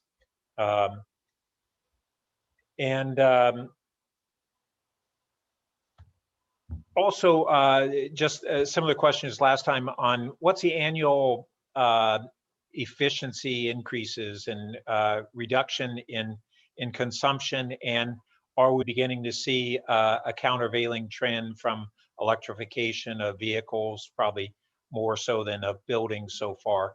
But are we seeing overall any beginning of a reversal of that long time trend we had seen in reduction of megawatt hours?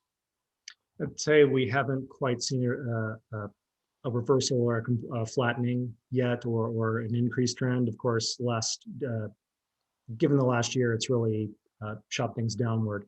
But that said, we will be moving towards promoting more electrification, and hopefully we can see instead of a recovery that takes us in prior economic downturns or other situations, the recovery, when we come out of the dip and we recover, we seem to not ever recover up to the same level that we left off at if you do a straight line projection from where we were at. Hopefully. And what was our kind of average annual reduction in usage? I should know this off the top of my head. I want to say it was not much. It was only, I believe, like on the 0.5% range, but it was still, it was small, but it was still there in relative terms of knowing that we want to promote more electric consumption, more electric vehicle use, more getting off of gas and moving towards more electric for heating needs. We want to see an end to that downward cycle and more of a bump up. So right, okay. And on slide 9, where you had the comparisons to PG&E, that's even a greater spread than I recall from some time ago, and it's just remarkable. And if that difference between our rates and PG&E's has widened even more, we're really underselling that to our customers. That's a great achievement, as has been the case for a long while. The only utility that has ever beat us is Santa Clara, and kudos to them, but we've been neck and neck with them, and what we seem to be seeing is PG&E's costs have gone up, and ours have been able to hold costs, especially on the commodity costs that we made extremely opportunistic and wise buys to get to a carbon neutral electricity. And that's a striking difference to how the investor-owned utilities did it, to a great degree, because they were driven by state mandates and the timelines and all of them making buys in the same rough time frame, and we were able to be ahead of it and in between their big slugs. And it's an undertold story. It's remarkable that we had a very significant cost advantage over them 10, 20, and 30 years ago, and it's just amazing that that advantage is greater today than it was then. And once again, our residents and our commercial customers don't appreciate that. But we had early in the downturn, we had a couple restaurants close. I remember one at Town and Country who claimed that the reasons they were closing were minimum wage and utility costs here.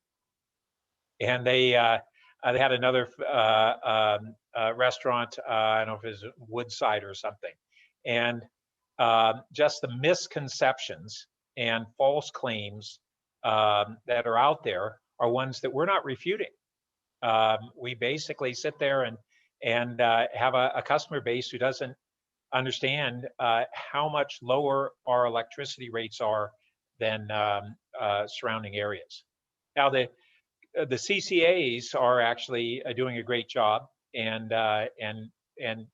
for a lot of those clients, starting to cut into what PG&E offers in some ways, but we're leaps and bounds ahead of all of them, and hardly anybody knows it. So as we're approaching a wrap up, and I want to maybe turn to the city manager on this. I've hit this theme a couple times. What can we do to do a more comprehensive and regular and more effective communication to our customers, commercial and residential, about our competitive standing on utility rates? Well, I think using the materials that we've had our staff using this evening, that's a starting point. I do think utilities communications walks a fine line with, whenever we're coming forward with a budget recommendation. We, by our DNA, are, what do we describe it? We're programmed to be monotone, not tooting our own horn, and just be very objective about it. So I do think we need to fight our own instincts on it, but nonetheless, try to ensure that our public information addresses the issues we've raised. Well, and I agree with avoiding spin and tooting the horn, but facts are facts, and so you don't have to present them in a way that looks like you're doing a sell job. That the data itself is all I want to make sure everybody understands. Yeah. To that point, actually, it's been a couple or few years, but Dean, you'll recall that we did one-pagers on the rates and what they pay for, if there were increases, what they were going toward, and the competitive context. And I wonder if that's something we could resurrect as we head into this cycle, and think about current tools for distribution of those. And Yeah. I'm sorry, Dean, go ahead. So, You're up. Sorry, you were slow on the click. apologize. I was just going to say that I agree with Ed that we had done this once before, and it really basically told the story, exactly what you're asking for. It showed the comparisons from the other areas that we were able to show tonight, and then it also kind of explained a little bit about where the power comes from, or where the water comes from, where these drivers' costs are, and then it also talked about what those futures might look like. These, if there's going to be future increases and things like that. So we will look at that again. Well, so I want to make sure this happens. And I want to make sure that it's not a one and done. We tend to think in government, well, we told them once, everybody understood it, everybody remembers it, it got out there, and that's just not the way it works. And so we need to look at a steady program of this, where first, all this information is just really readily available on our website. And then we need to look at how to get it out there periodically in a variety of contexts. So when we have an electrification context, gee, we ought to have this out there that our electricity is a fraction of the cost of PG&E. Oh, and I should have mentioned, Eric, you have monetary figures there, but not percentages. And the percentage is probably the easier to digest number for folks. Both matter, so I would encourage that. Here's the percentage difference between us and PG&E in each of these categories, and really kind of across the board. I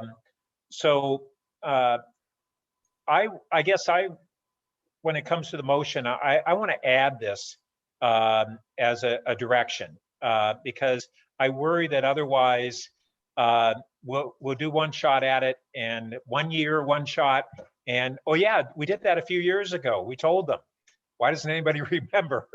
And that's just not gonna cut it. And you guys, yeah, I get it. You don't want to toot your own horn, but also this is a reflection of the job that the city and our utility is doing. That's really important to get out there, and that you deserve credit for as well. But it's not about credit. It's most of all getting the truth and the reality out to the customer base.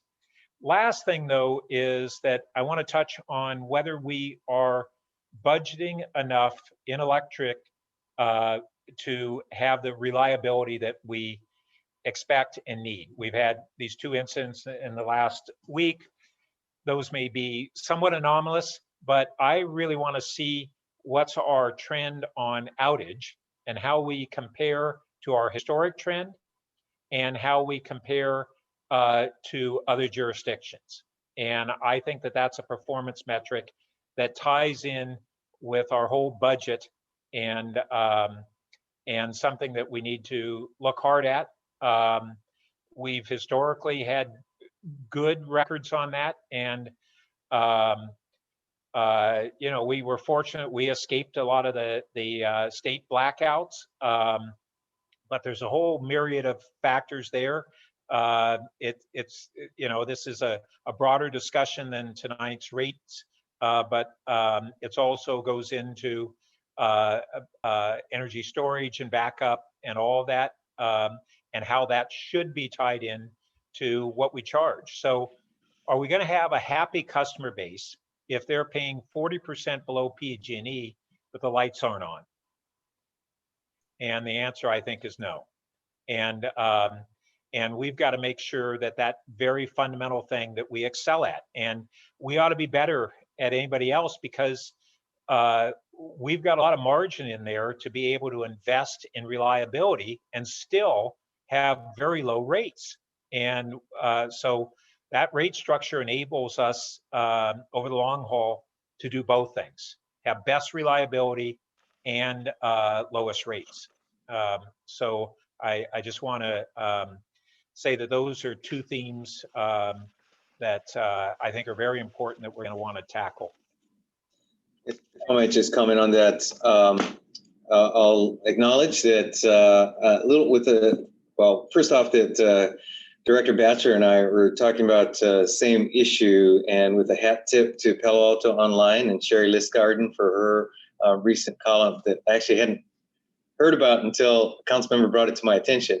But that said, there are metrics, and while also acknowledging, and I do want to put out with the committee and the council, acknowledging kind of bandwidth issues that we are working through with utilities department as well as other departments, that I would, as you're considering your direction, your recommendation for the motion here this evening, that you give us some latitude and have us look at how best to convey both the overall value that the utilities provides, which is a good story, and then appropriate metrics through which to report issues like outages and uptime, downtime, as the case may be. All right, Vice Mayor, that's it. That's it. Thank you. All right. Well, of course, on communication, huge fan. So I will not go down the rabbit hole of making suggestions about questions and answers, but it's tempting. I want to thank Mr. Keniston. I think the key sentence there, we've talked a lot about rates tonight and comparisons on a this year right now basis, but you talked about we have the reserves, and that's really why we're able to maintain a 0% adjustment this year. And I think that's an important part of the story that gets at that we are managing these things over extended periods of time from before ahead. And I don't know how best to convey that, but I think it's not just as simple as what we pay now versus what other people are paying now. The reserves have been a prudent way for us to be prepared for eventualities. We might not have known that it was going to be COVID, but we do have, substantial reserves and appropriately targeted. Be lying if I said I wasn't worried about hydro this year, because I am. I think another thing on the electric plan that really gets at sort of we were talking about whether or not there'll be an increase in usage for electric vehicles, et cetera. We don't do a very good job explaining to people when they should be charging their electric vehicles. I think a lot of people are still thinking they should be charging overnight because that was sort of the initial suggestion. And with our excess solar, that's something we really should be communicating to people. Our electric vehicle penetration, as you know, is probably still the highest in the country, the best we're aware of. So I think that's an example of something that really makes it more about how people operate and use and work their life, and not just how they pay their bill at the end of the month. And thanks for explaining the capital investments. I know we'll see them again when the budget comes forward and we get to spend some more quality time on the 115 kilovolt intertie. I'll have to figure out the difference between the interconnect and the intertie, but I'm sure you guys will help with that. Mr. City Manager, if you could just be a little bit more clear about what you wanted or did not want in any proposal about communication. Are you thinking we might give staff the leeway to come back at the budget time and update finance then? Give me one more sentence on that. Well, I think it's fair to give us the assignment to communicate the status on our rates and the like as we're coming into the budget season. Again, I was just looking for a little latitude to give us some space there, recognizing that working with utility staff, we'll need to see what's doable. All right, and I'll just identify the difference between communicate and notify. Obviously, there's a lot we have to do around the rates with notification, and that's really quite different from communicating to people. And let me see if there's anything else with the reserves. That all looked straightforward. And Mr. Keniston, you said that it seemed pretty, items 5, 6, and 7, adjusting the various other rates. Do you have any concerns about that, or do you view that as sort of bringing things into compliance or consistency? It's bringing things into compliance and consistency. Really. Oh, great. Let's see. With that, I'm happy to open the floor for motions. All right. I will move the staff recommendations with the following 2 additions. For staff to return shortly after the summer recess, and I'll ask the city manager to comment on this after the motion, with a systematic communication plan to provide customers with rate histories, trends, and competitive standing compared to other jurisdictions. And then the second addition is to direct staff to return soon after the summer recess with an evaluation of our electric utility reliability history and comparative performance to other jurisdictions. Just going to interrupt for a moment and see if staff could comment on whether C is appropriate for finance or UAC. I just feel this is a little bit in the middle. It sounded more like operations and less like the financing. So I'd appreciate some input on that. While we're looking for a second. Yeah, and I'll give you the individual comment and then ask Mr. Batchelor perhaps the comment for the department that, okay, I asked for leeway. And so I'll ask Mr. Batchelor to see if that's sufficient leeway or if there's any further needed. And then on the topic of finance versus UAC, you know, I don't know that we've got hard and fast lines of jurisdiction. Oh, and I should say that I'm perfectly comfortable with this being routed through UAC before coming back to the Finance Committee and then the Council. I would like to see them engage on these issues. So I'm good with including that in each B and C to have it go through the UAC and then to the Finance Committee. Okay. And then let's see, Director Batchelor, one thought just as you're formulating your comments might be that if this dovetails with anything that's already on the UAC work plan, that might also be worth noting so that it can be, you know, accomplished most efficiently.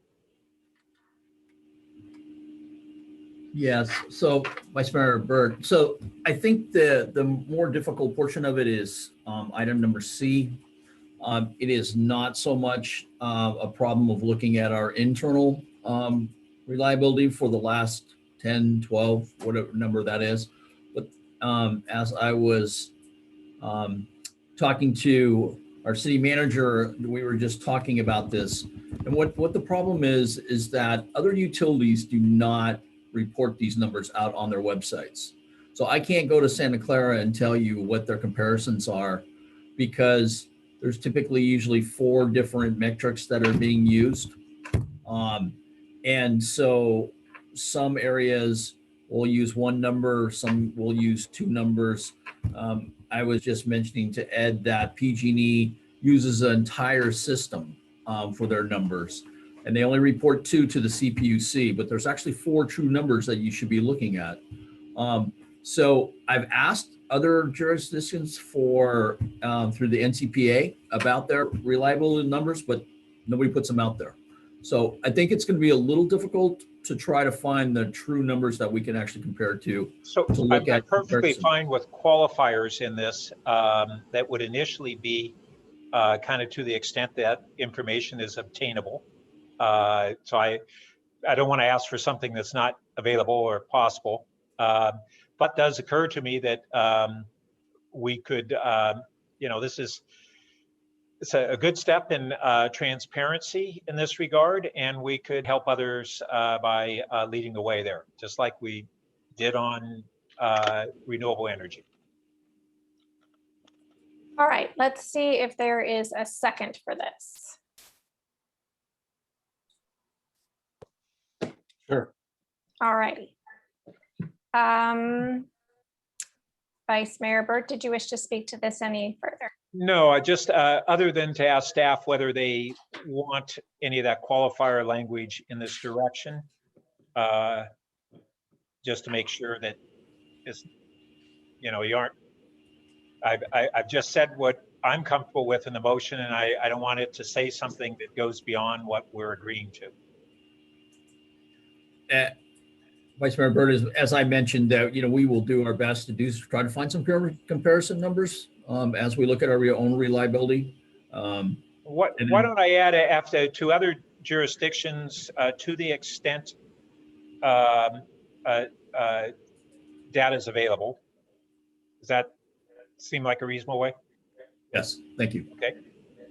So after the word jurisdictions in C, to the extent data is available, and forward. And UAC, not just for discussion, I would say for review and recommendation in each case.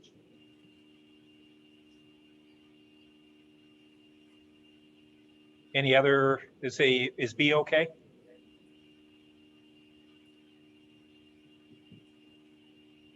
Yes. Okay, thank you. Councilmember Philseth, would you like to speak to your second?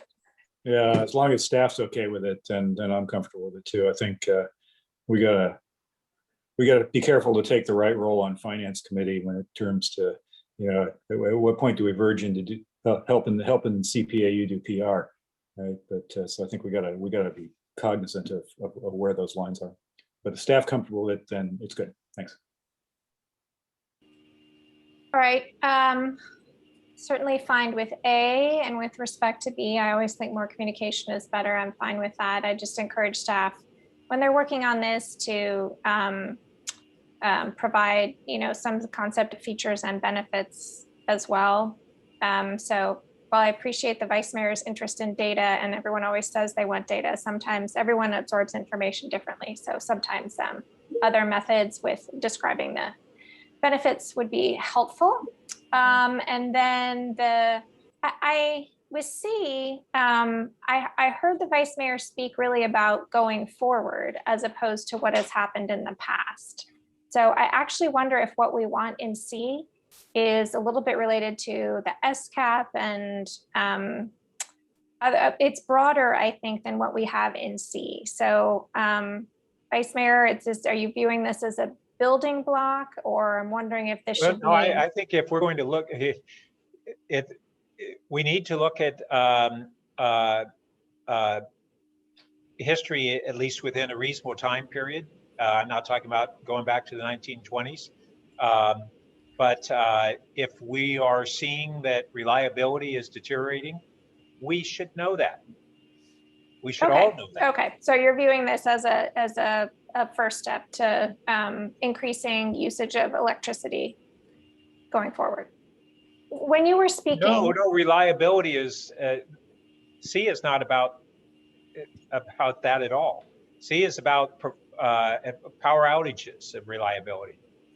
right, which people have been complaining about as we suggest that they not have gas. People are increasingly concerned that they won't be able to have what is available to them to find electricity. Yeah. That's not where you were headed. Focus of this. All right. There is a relationship to that we, as we move forward on greater electrification, reliability has an even greater importance. So to that extent, there's a relationship. But independent of that, I see. That's not your, I understand that's not your intent. Okay, that's fine. I think that's a topic for another time with a broader group. All right, with that then, I think we'll move to a vote. Can I interrupt? Yes, please, Director Batchelor. Vice Mayor Berg, so when I'm reading C, the only thing I'm questioning is when you ask the Utility Advisor Commission to review and make recommendations to the reliability, is that an operational path that they really don't privy at that point? Well, if you come back and we've had a decline in reliability, I'd want to hear their recommendation on how we should proceed. It would be, hopefully there would be staff input to the UAC on a plan that when we look at the data, and if we see that we have a trend that we don't like, how do we correct it? And you'd make recommendations to them and they'd make recommendations to us. That's how the system normally works on other things. Usually they don't cross boundary lines from an operational perspective. I mean, we can make recommendations to them, but we don't, it typically doesn't go from an operational recommendations. Even at a performance level, I'm not talking about them getting down into your specifics on how you're going to achieve that. But if part of the recommendation was an increase in capital investment in certain transformer change out frequency, who knows what it might be? What are the drivers? That goes into recommendations they make on the capital investment and otherwise. I think that's true. Okay, thank you for the clarification. Okay. Yeah, I think it's fair to note and appreciate Director Batchelor's. I'm sensing a little bit of anxiousness about it, and quite frankly, I share it. This is a new referral, this is a new assignment and a new report that will generate both a review and likely follow-up actions for staff. I do think it's entirely appropriate for the Finance Committee to make the recommendation, and ultimately Council to provide us this direction. And so from a staff perspective, we'll need to ensure that we can resource this appropriately and incorporate this into our work plan. Fair enough. All right, now we'll return to the vote. Vice Mayor Burt. Yes. I vote yes. Councilmember Filsath.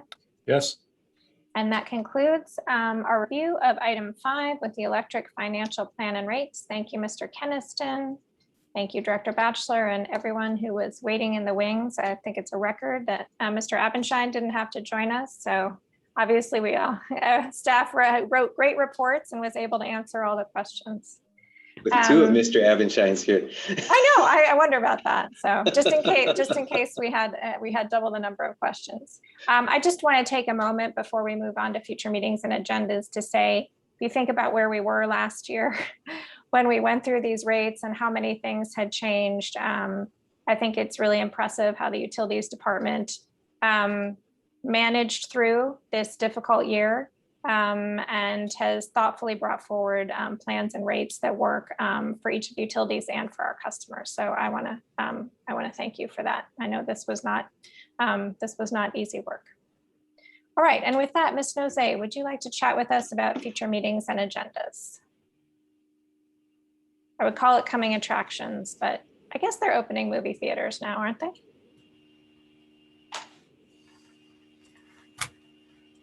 I think so.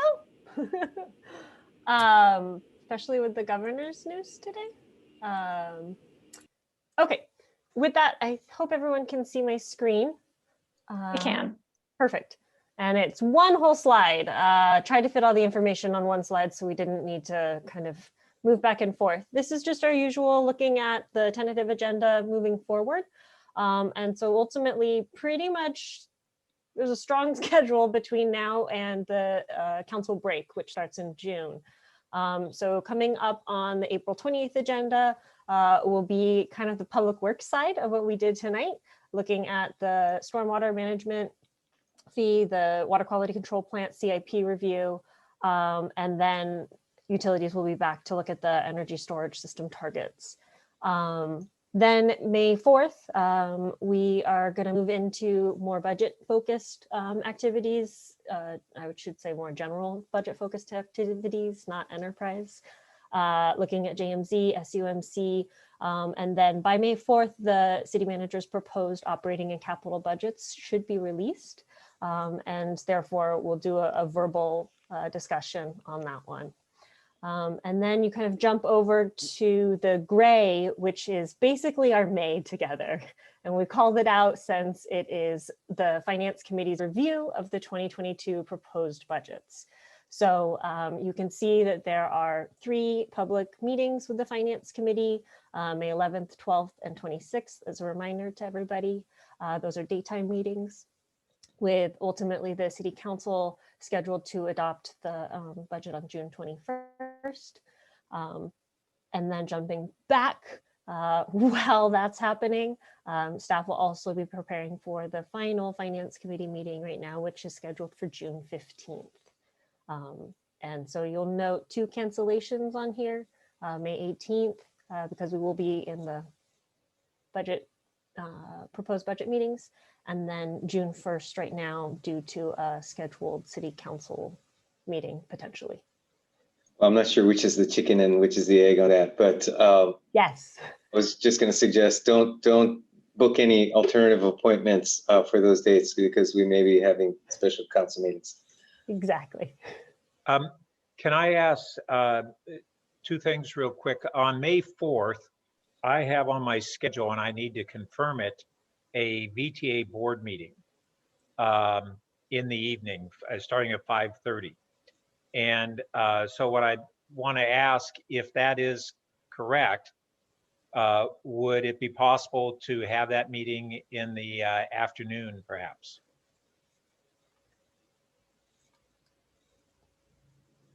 How long does staff anticipate that meeting will be?